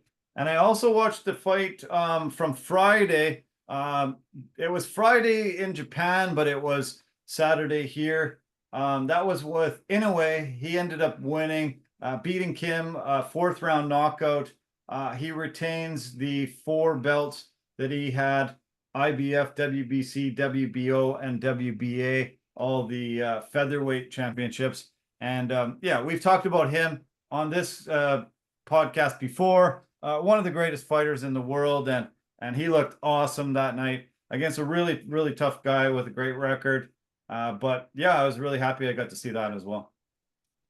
Yeah, I need to watch him more because he's just awesome to watch. I've heard there's been rumblings or rumors. I don't know if any of this is true, but his next opponent could possibly be Devin Haney. Wow. And if that were the case, that would be an excellent fight. That'd be a fantastic fight to see. Because I think that he needs to fight guys that have a name attached to him now. Yeah. That's what he needs to do. Yeah, for sure. Yeah, he should be. Yeah. That Devin Haney fight, man, I'd sign up for that any day. Oh, that'd be incredible. Oh, yeah. That would be incredible. Incredible fight. Hopefully it happens. Okay, so tell the viewers about your mix-up from this weekend, heading into this coming weekend. You woke up early, set your alarm early to watch the UFC, did you not? Yes, I did. So I set my alarm early because I realized that this UFC that's actually on this weekend, not the last weekend. And I'm like, oh man, so the card starts at 6 in the morning. Oh, that's awesome. Great. I guess I'm gonna get up for that. And so my alarm did go off, and I was like, you know what? No, I'll just figure it out. I'll watch it later. And then throughout the course of the day, I was trying to figure out where is this? Like, how come I can't find it? I can't find it. Finally, at night, it's like 9 or 9:30. I look again, and I go, what date is that UFC on? Oh yeah, that's not on this Saturday. Saturday. Damn, that's hilarious. All day you were confused. Wow. Yeah. Well, this is UFC Fight Night 250. 250. That's amazing. There's been that many. It starts at 6 a.m. at the prelims, 9 a.m. for the main card. This is not a pay-per-view because of that time change, and we will be able to see it. You can set your alarm and watch it early, which I'll probably do, or you can do what Jason will probably do and wait for later and get the stream and watch it at a more normal hour. This is Israel Adesanya against Nasruddin Imavov, number 2 against number 5. Adesanya, this is the first time he's not on a pay-per-view since July of 2018. In the Ultimate Fighter finale, he had a decision victory over Brad Tavares. His fight right before that one was also a fight night. It was only his second fight in the UFC, and it was highlighted by the Justin Gaethje, Dustin Poirier UFC on Fox fight back in 2018. So he's been just a pay-per-view guy, fight of the night, getting bonuses ever since. It's pretty wild to see with 2 straight losses, suddenly he's dropped off a pay-per-view, but they are utilizing him as the feature fight in Saudi Arabia. Saudi Arabia was, they were given a fight card last year and it wasn't up to their standards. They ended up saying, nope, we don't want this. If it's just going to be these guys involved, come back to us with a better card. UFC threw it into Vegas and a few months later ended up giving it back to Saudi Arabia. I think they are trying to make this right for them. Their second trip into the country. Well, that first card that they put together for the Saudi Arabia, yeah, I would have been insulted too, because I'm like, wow, you guys really put in a lot of effort into this. No, you did. Yeah, we're not going to have this here. No. So this time around, they didn't screw it up. Oh my God, it's a good card. It's a very good card. With Adesanya and Imavov, I think that's obviously that should be your feature fight. Yep. But the co-main, dude, I love this co-main. I love the co-main fight. Yeah. Like I think it's going to be styles make fights. I have no idea what that's going to look like, but I'm super looking forward to it. Yeah. Let's just stay on the main event for a couple more seconds. We've got Adesanya. His record is 24-4. As I mentioned, lost the last 2. He lost the title fight with Dricus du Plessis, UFC 305. That was for the U.S. Middleweight Championship, August of last year. He also lost to Sean Strickland in September of 2023 at UFC 293. He defended the belt 5 times and was quite the champion. But to me, the ultimate fight that I'm going to remember him till forever and ever is when he was able to defeat the boogeyman finally. Alex Pereira reclaimed the belt. To me, that is his ultimate crowning achievement, legacy fight, and I don't think he'll ever get to that level again. And it'll be the fight that I always remember him for, which was such a massive accomplishment. Yeah, I totally agree with you. Crowning achievement for sure. But I also remember that Izzy can be quite petty. Quite petty. Do you remember what he did after he won? Yeah. How he called out Pereira's son? Yeah. That to me, I also remember that, where I was like, oh man, I don't know if you want to call out a child like that. But as he's already said with his own words, it's like, I'm quite petty. I'm quite petty. Yeah, he sure is. Yeah, that was hilarious. And yeah, it's gonna be hard to forget that part of it too. Yeah. Yeah. Imavov ranked number 5 in the division. He's 15-4 in his career, and he's on a 3-fight win streak. Last time out, he was able to beat Brendan Allen by decision. That was in September 2024. 7-2-1. 7-2 with 1 no contest in the UFC. I saw him fight here in Vancouver, UFC 289. Back in June of last year, 2023. And unfortunately, him and Chris Curtis were trying to battle. They collided heads, and Chris Curtis couldn't continue. They ended up making it a no contest. I was really excited to see both Imavov and Curtis on this local card. But yeah, that was the no contest on his on his resume. He's beat some really, really tough guys lately. Jared Cannonier and Roman Dolidze on this streak as well. And he's also beat Joaquin Buckley and Edmund Shabazian. So yeah, has had to face a ton of good guys. I really see this being a spectacular fight against two of the guys that are really at the very, very top of this division. Yep, I expect to see a great fight. I think most of this fight will be in the stand-up, and it's going to be super technical because they're both very, very good at their stand-up game. Oh, big time, yeah, big time. The co-main event is spectacular. It's got Shara Bullet Magomedov. We talked a lot about the Magomedovs on the PFL roster, and this guy is spectacular. Still undefeated at 15-0, and a guy that I've questioned on this podcast before if he can reach the upper echelon and be one of the top guys because he's blind in one eye. And I wondered if that will limit him. I know that Michael Bisping was able to have success. He was practically blind in one eye for a lot of the end of his career. But yeah, I just don't know if that he'll be able to rise to the top and actually capture a belt. Fighting, the top of this division, I think they might be able to beat him with that disability.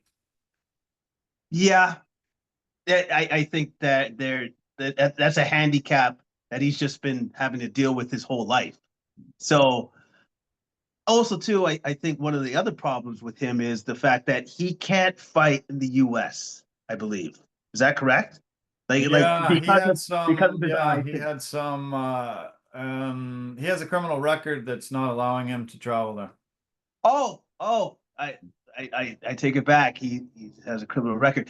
So that's why he can't do it. So with those things against him, it's going to be really hard for him to get to the upper echelon because he always had to fight overseas, Yeah, right? So yeah, true. His opponent is MVP Michael Venom Page. Page is 15th ranked in the division. Shara Bullet is number 14. Page was the longtime Bellator guy that came in. He's fought, this will be his third UFC fight. He was able to beat Kevin Holland when he first came in March of 2024. He lost by decision to Ian Gary later on last year in June. He's 23-3 in his MMA career with 14 knockouts and 3 submissions.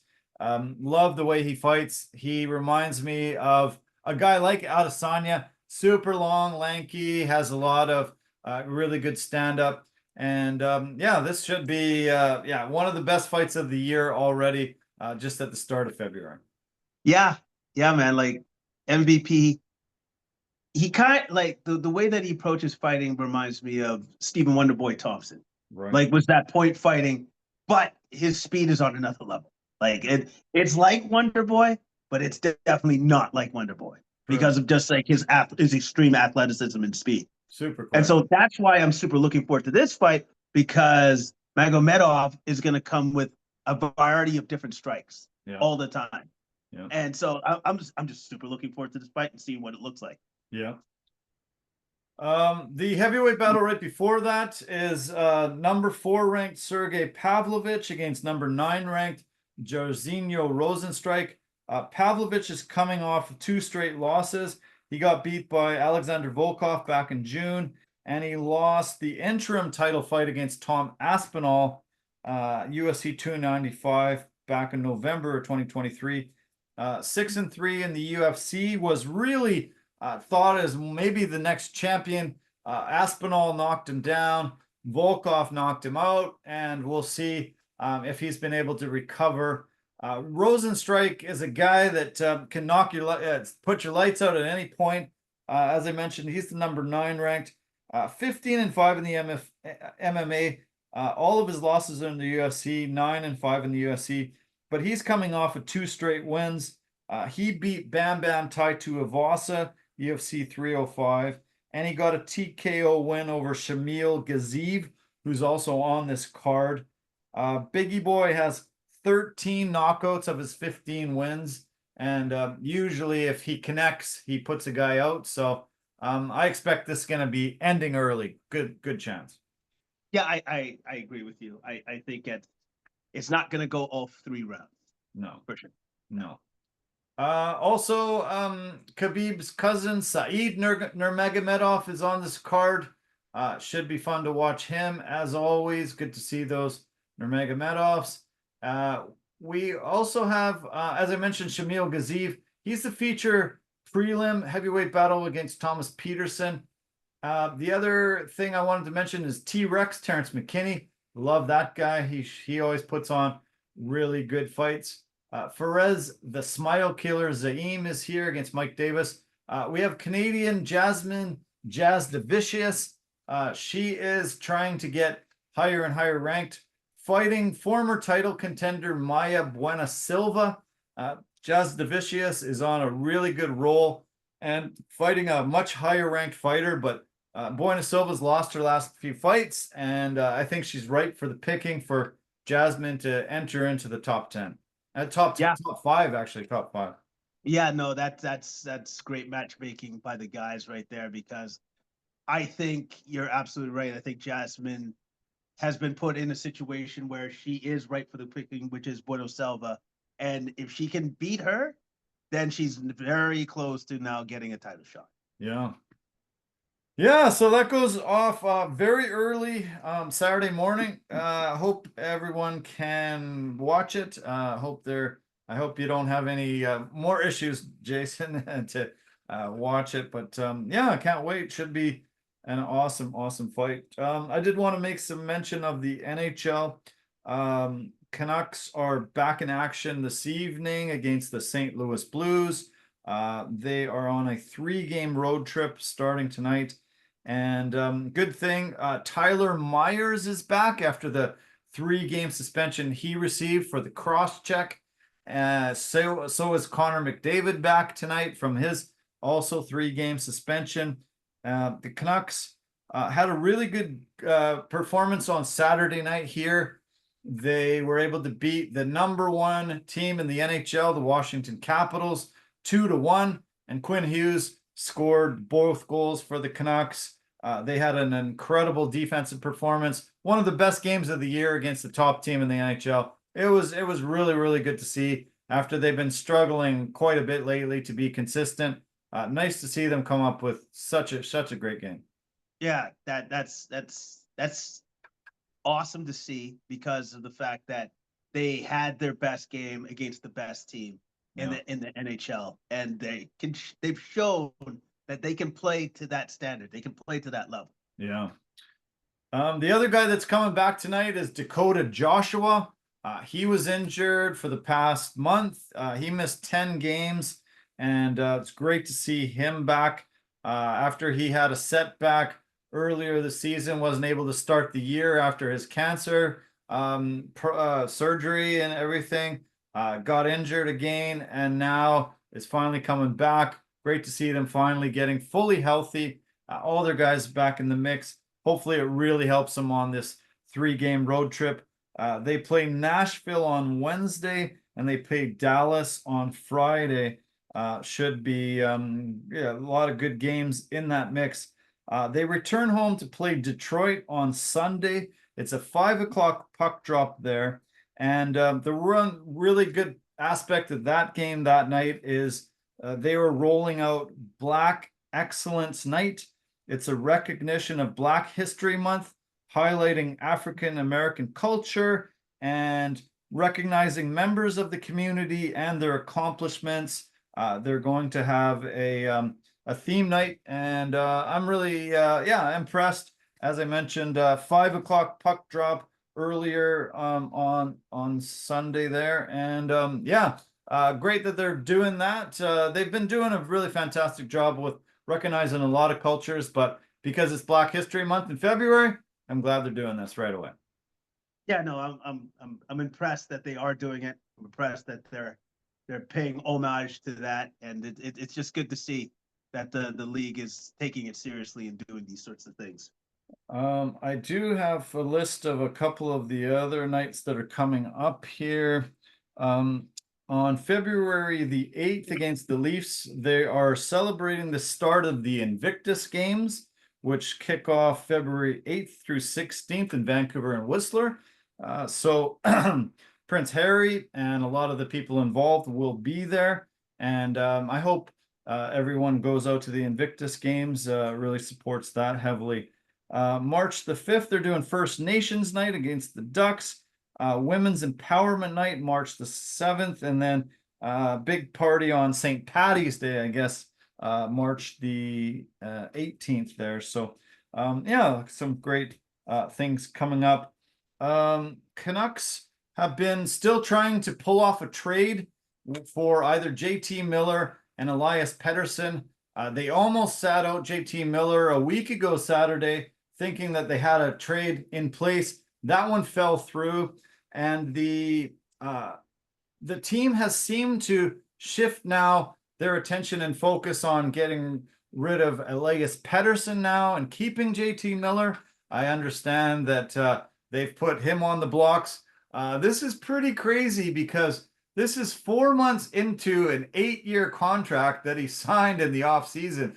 And this is weird and stunning that this early on they would be giving up on a guy that they thought was good enough to give an 8-year deal to. So we'll see. I'm pretty shocked at the way they're handling things these days. I don't know if a trade will be consummated in the next couple weeks, but I hear he's being shopped all around, and there have been some trades over this weekend. He might be next. Weird. That's all I can say. Like, I don't think that they've dealt with this situation very well. No. Because you're basically saying, well, we kind of don't want either of you. Yeah. So it's just like that's great. That's a great message that you sent to your two superstars. It's like, yeah, well, like whoever will take either one of you, we're good with, right? Yeah. Not great. Yeah, Not it's great. pretty bizarre. I'm shocked at the way they're handling things, and yeah, I hope they keep them both. I hope they get together, kumbaya, have a barbecue, have a party, do something. But yeah, we've had enough of this. Too much drama. Just get along or just play together and win. And we would rather have you keep this team together. So the other good thing about the Canucks is that their farm team in Abbotsford, they've won 8 games in a row, and they're playing fantastic. So many of these prospects that they've brought into the organization through the draft or trades or signings have been really coming together, and it looks very, very good for the future, for the next few years for the Canucks. The prospect pool is super deep, and Abbotsford's being treated to a very, very incredibly great team, having tons of success. 8 games in a row, that's nothing to sneeze at. No, that's nothing to sneeze at, and that's great to see that that the farm team is doing that well, and that we have all of this talent that's going to be ready to come up to the big team soon. So awesome. Yeah. Awesome. One scary incident happened on the weekend. Their top prospect, Jonathan Lecker-Mackey, he got called up to the big club a couple weeks ago, had a cup of coffee, played a couple games, got sent back down. He's the leading scorer on the Abbotsford Canucks. He crashed heavily into the end boards, got kind of undercut, crashed head first into the end boards, was in a lot of distress. I saw him face down on the ice, and he was kicking his feet, and he looked like he was in a massive amount of pain. A lot of concern from Canucks fans and everybody involved. Supposedly he escaped from any serious injury, and they think he's going to be able to come back very, very soon. So that was really good news, because from the visuals, from the video that I watched, it looked like he was going to miss some significant time. But I'm very happy to hear good news from them. Yeah, because that's always scary, because you never know exactly how that could end up, because like sometimes it can be really, really bad, like where his career's on the line. So I'm glad to see that the young man is good, he's fine, and he's going to be all right. We're going to have to go and watch an Abbotsford game. That's your hometown. So yeah, let's get together and go and check out this team, especially when they're kicking everybody's butt. It'll be fun to watch a good win. No, that's a great idea. Yeah. Great idea. We should go. Yeah, let's do it. There was a massive trade on the weekend, involved 3 teams: the Colorado Avalanche, the Chicago Blackhawks, and the Carolina Hurricanes. And the biggest piece was Mikko Rantanen leaving the Colorado Avalanche, heading to Carolina. Mikko actually is the 4th leading scorer over the past 5 seasons. Connor McDavid, Leon Draisaitl, number 1 and 2. Mikko's former teammate, now Nathan MacKinnon, was 3rd overall in scoring over the past 5 seasons, and Mikko was right behind him. They were not able to come together on a contract agreement.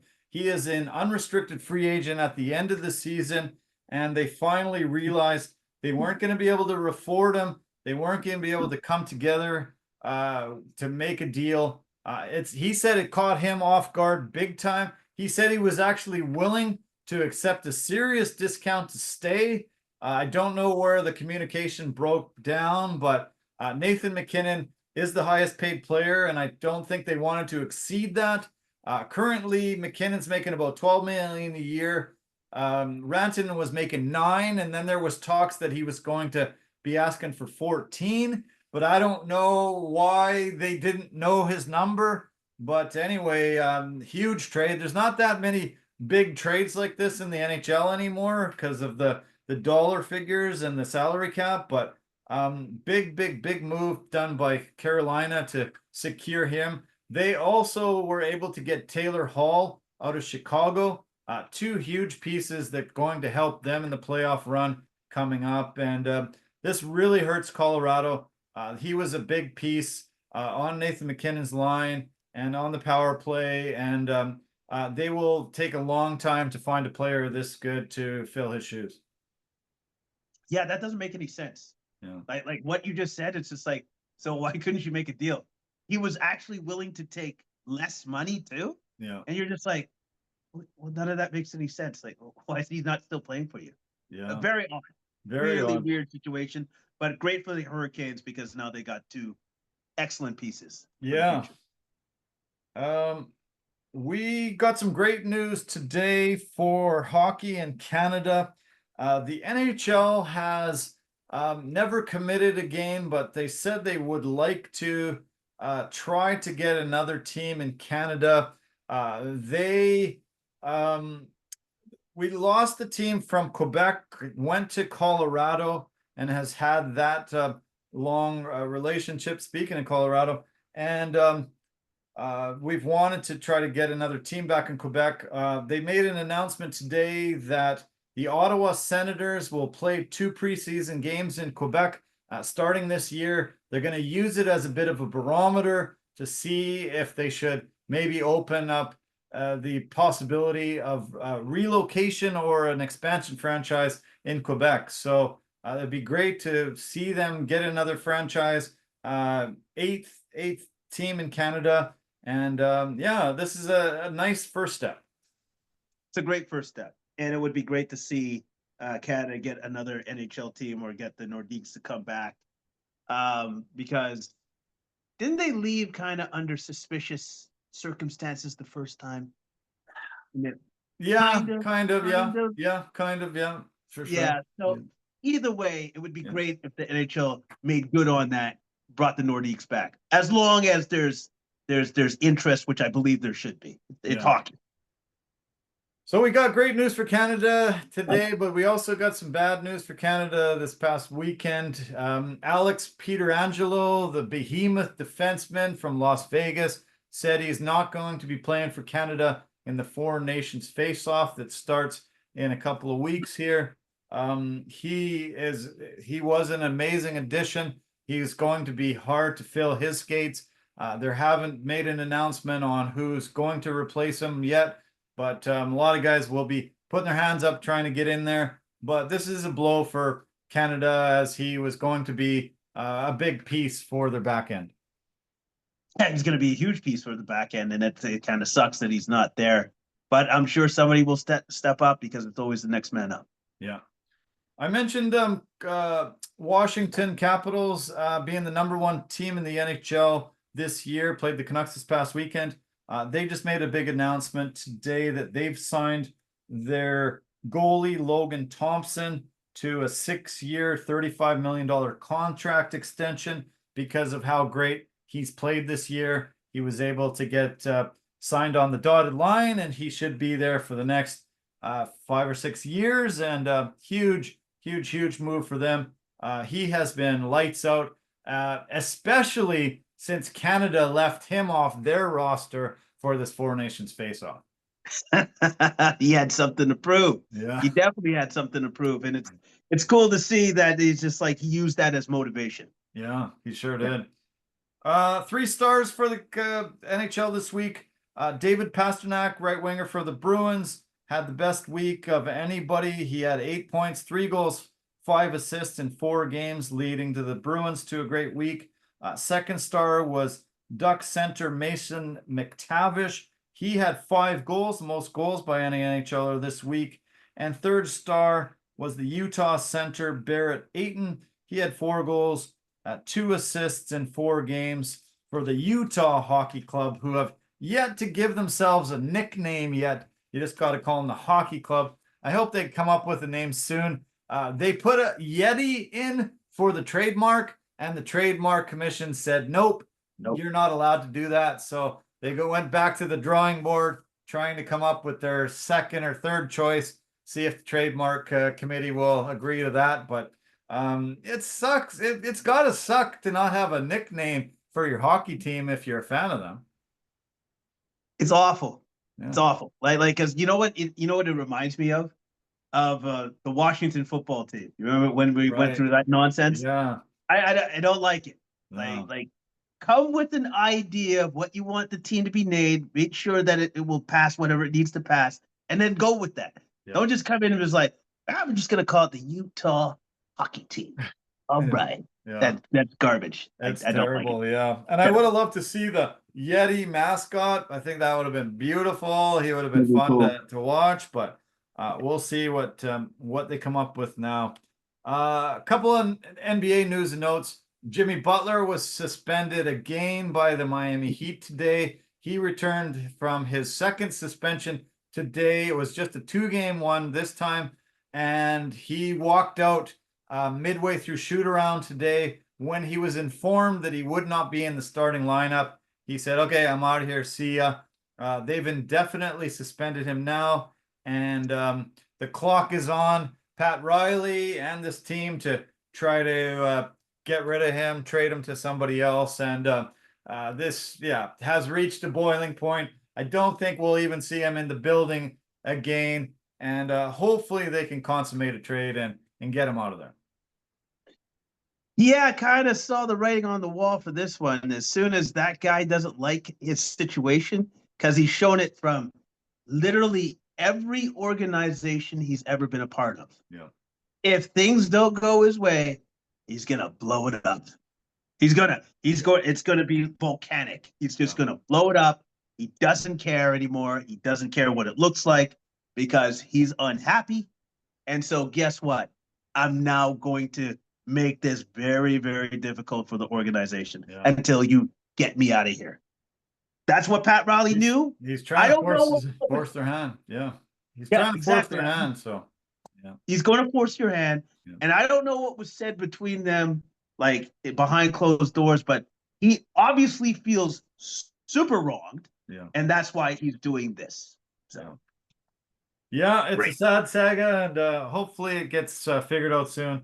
I hate this. He's an amazing talent, but I don't like the way he's forced himself out of other organizations and the way he goes about things. But it has kind of worked for him in the past, so he's never been burned by it. So he might as well go to the well, as they say again. The players of the week for the NBA were released again today. The Eastern Conference Player of the Week was Scotty Barnes from the Toronto Raptors. He led the team to a 3-0 week after absolutely horrible year this year they've had. This is amazing. They won 3 in a row even. He had 22 points per game, 10 rebounds a game, and 6 assists. And actually, they were a little bit fun to watch this week. I've had a hard time watching a ton of their games this year because they've just been shellacked most times. But nice to see Scotty getting recognized, and they finally have a good, solid week. Yeah, no, it was cool to see that they did get recognized. They had a solid week of basketball. It's probably not going to happen again, but at least we had Raptors fans had something to cheer for this week. The 1 week. Western Conference Player of the Week is the Memphis Grizzlies center forward, Jaren Jackson. He was able to lead them to a 4-0 record this week. 26 points per game, 6.3 rebounds, and 1.5 blocks, shooting about 58% from the field. He has been really good, and Memphis is a fun team to watch. They got a ton of really young, great talent, and yeah, nice to see him get recognized for that too. Yeah, no, it's Jaren Jackson's been playing well, and the Grizzlies are third in the Western Conference, and they're doing well. Yeah. The NBA had a 2-game showcase in Paris this week, and Victor Wembanyama and the San Antonio Spurs were able to face the Indiana Pacers in a couple of games.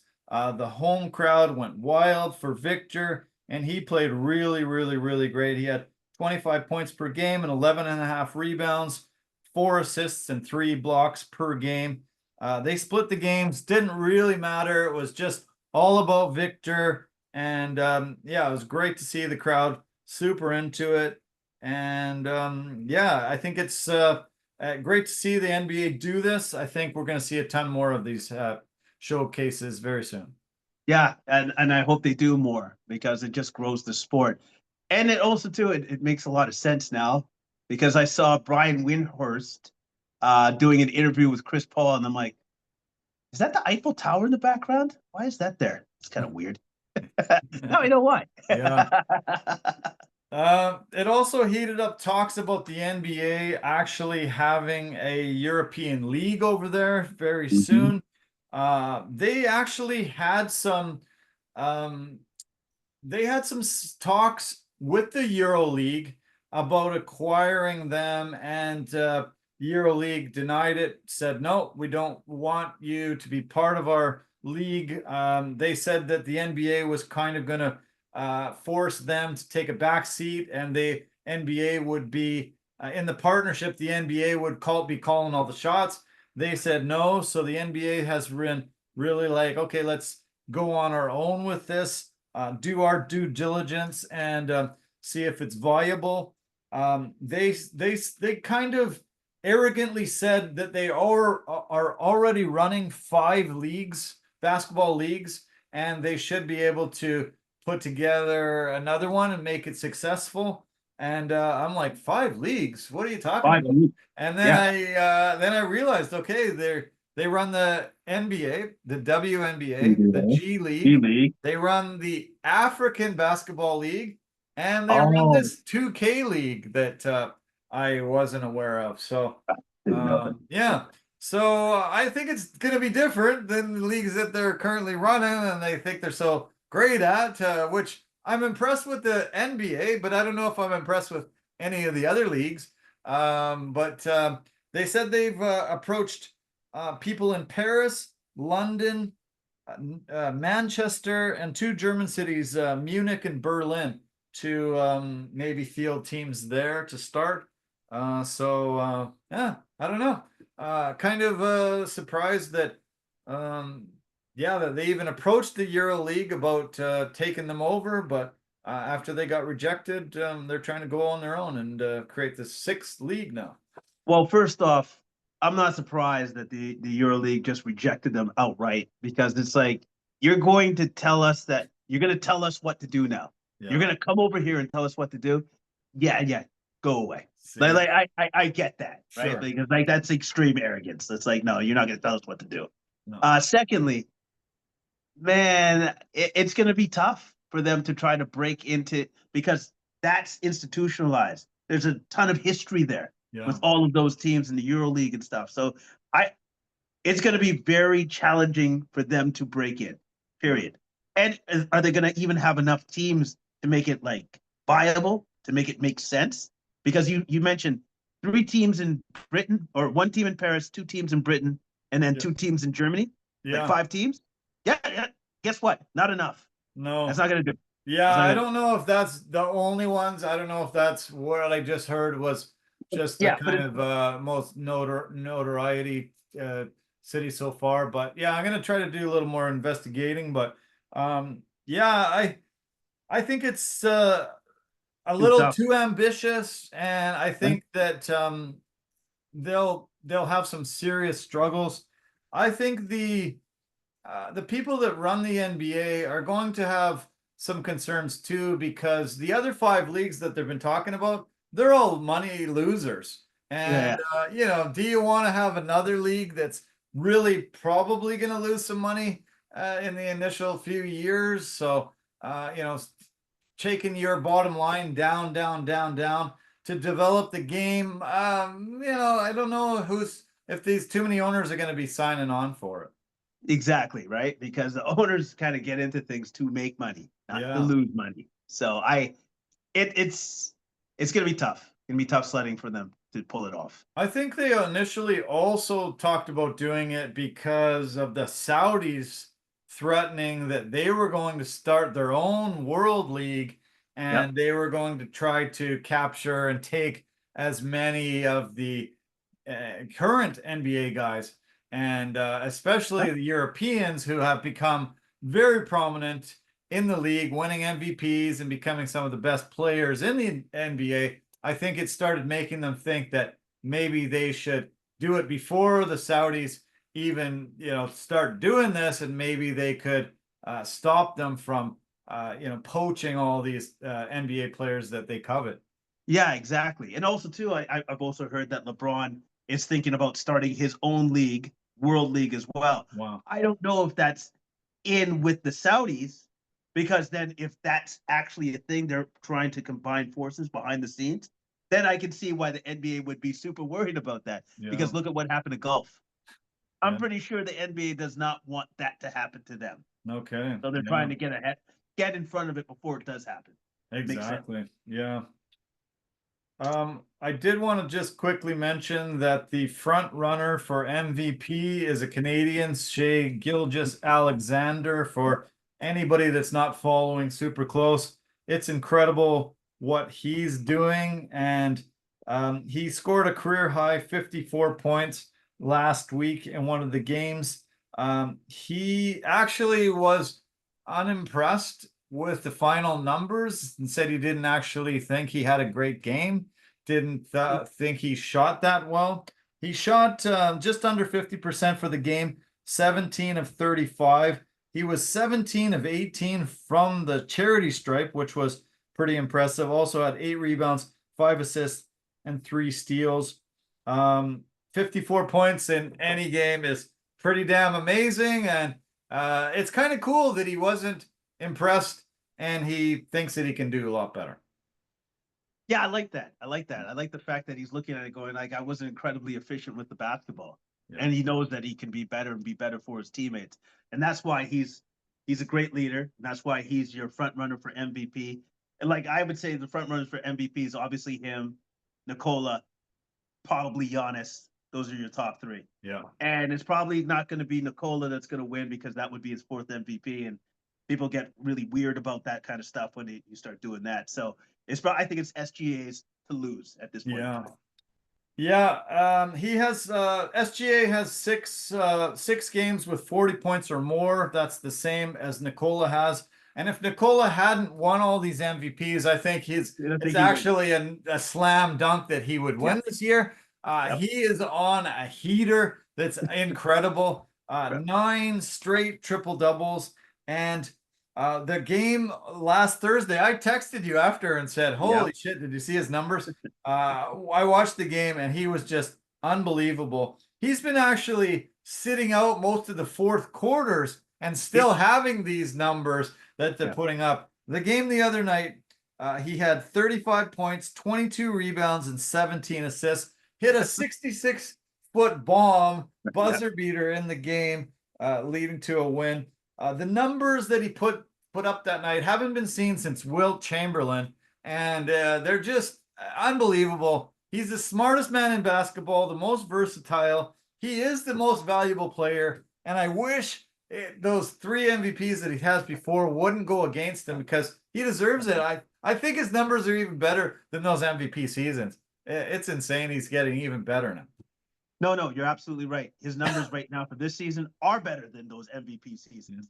And so if he didn't have those MVP seasons, he definitely wins this year. Like I don't think it was without a shadow of a doubt, he definitely wins this year.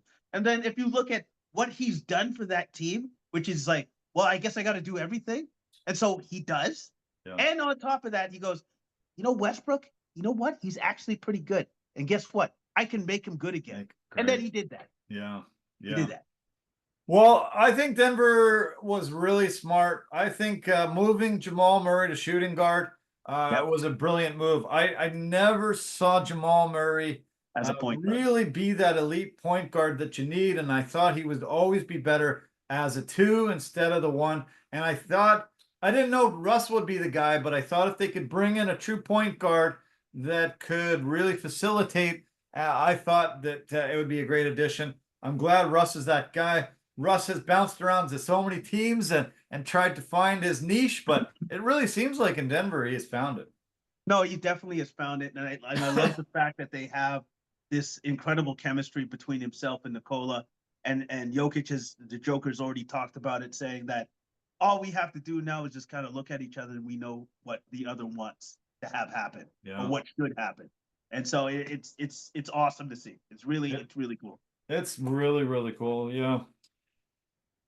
Kevin Durant scored 20 points a game this past weekend, 21 straight games with 20 plus points.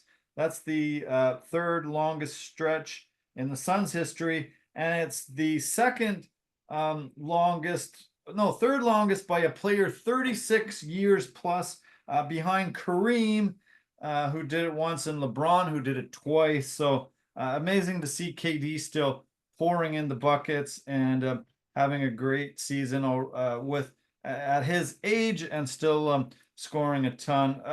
There's a game tonight between the Cavs and the Pistons. It was featured on the NBA schedule, and I was really excited to watch it, even though Detroit might not be on the same level as Cleveland. Cleveland has been really struggling lately. They're on a 3-game losing streak. They're still sitting in first in the East, but in the first 37 games, they only lost 4 games. In the past 8, they've lost 5. They've lost more games in the past 8 than they lost in the first 37. So something's a bit wrong. Their defensive efficiency has fallen off quite significantly in this past 8-game stretch, and I'm not exactly sure why. It might be the doldrums of the league and the season, but both them and the Celtics are actually struggling right now at the same time. It's kind of weird to watch because they both, especially Cleveland, came out of the gates just, on fire, winning almost every game. Lately, they've been struggling, so we'll see if they can shake off the doldrums soon.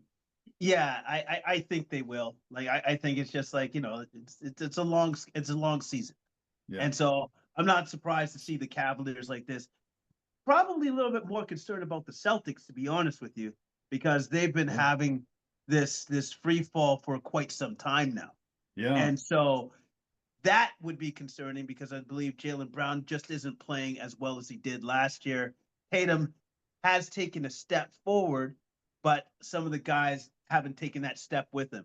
Derek White's not playing as well. Drew Holiday's not playing as well. So this is what you're seeing from the Celtics. Celtics first 23 games, 19-4. Second 23 games, 13-10. So yeah, just not really firing on all cylinders. They're playing the Rockets tonight, which should be a really good game. Rockets come in only 2 games. They played 2 games less and only lost 2 or won 2 games less. So should be a great battle. That should be a fun game. Last thing, Brooklyn Nets retired the number 15 Vince Carter jersey on the weekend. He was the 7th player so honored by the organization. Really good to see his number put up to the rafters. You don't really think of his Brooklyn Nets career much, being here in Canada, thinking of him mostly as a Raptor, but amazing to see that they recognized him. And they had Dr. J courtside. He said, "It's incredible that I'm going up there next to you," and he pointed to some of the other guys too, and it was a moving ceremony, and Yeah, nice to see him get recognized that way as again. Yeah, no, it's cool. He deserves the recognition because he's been awesome for so long. Just kind of sucked the way that he left the Yeah. Raptors to go to the Nets, but we won't bring that up. We'll just be like, you know what? He's very deserving of the moment, Yeah. and it's cool to see that his numbers up in the Raptors. Yeah. Okay, man. Well, that was awesome. Very comprehensive. We got to cover everything that's in the world of sports this past weekend. I had a phenomenal week away and back at serious life now, and yeah, I'm glad we were able to do this. This was great. Always fun, always great, man, and enjoy the rest of your evening. Okay, you too, man. Cheers. Bye for now. Take it easy. Okay, thanks so much, everybody. Appreciate your support as always. Really are happy Oh, that you tuned in and stayed for the entire length.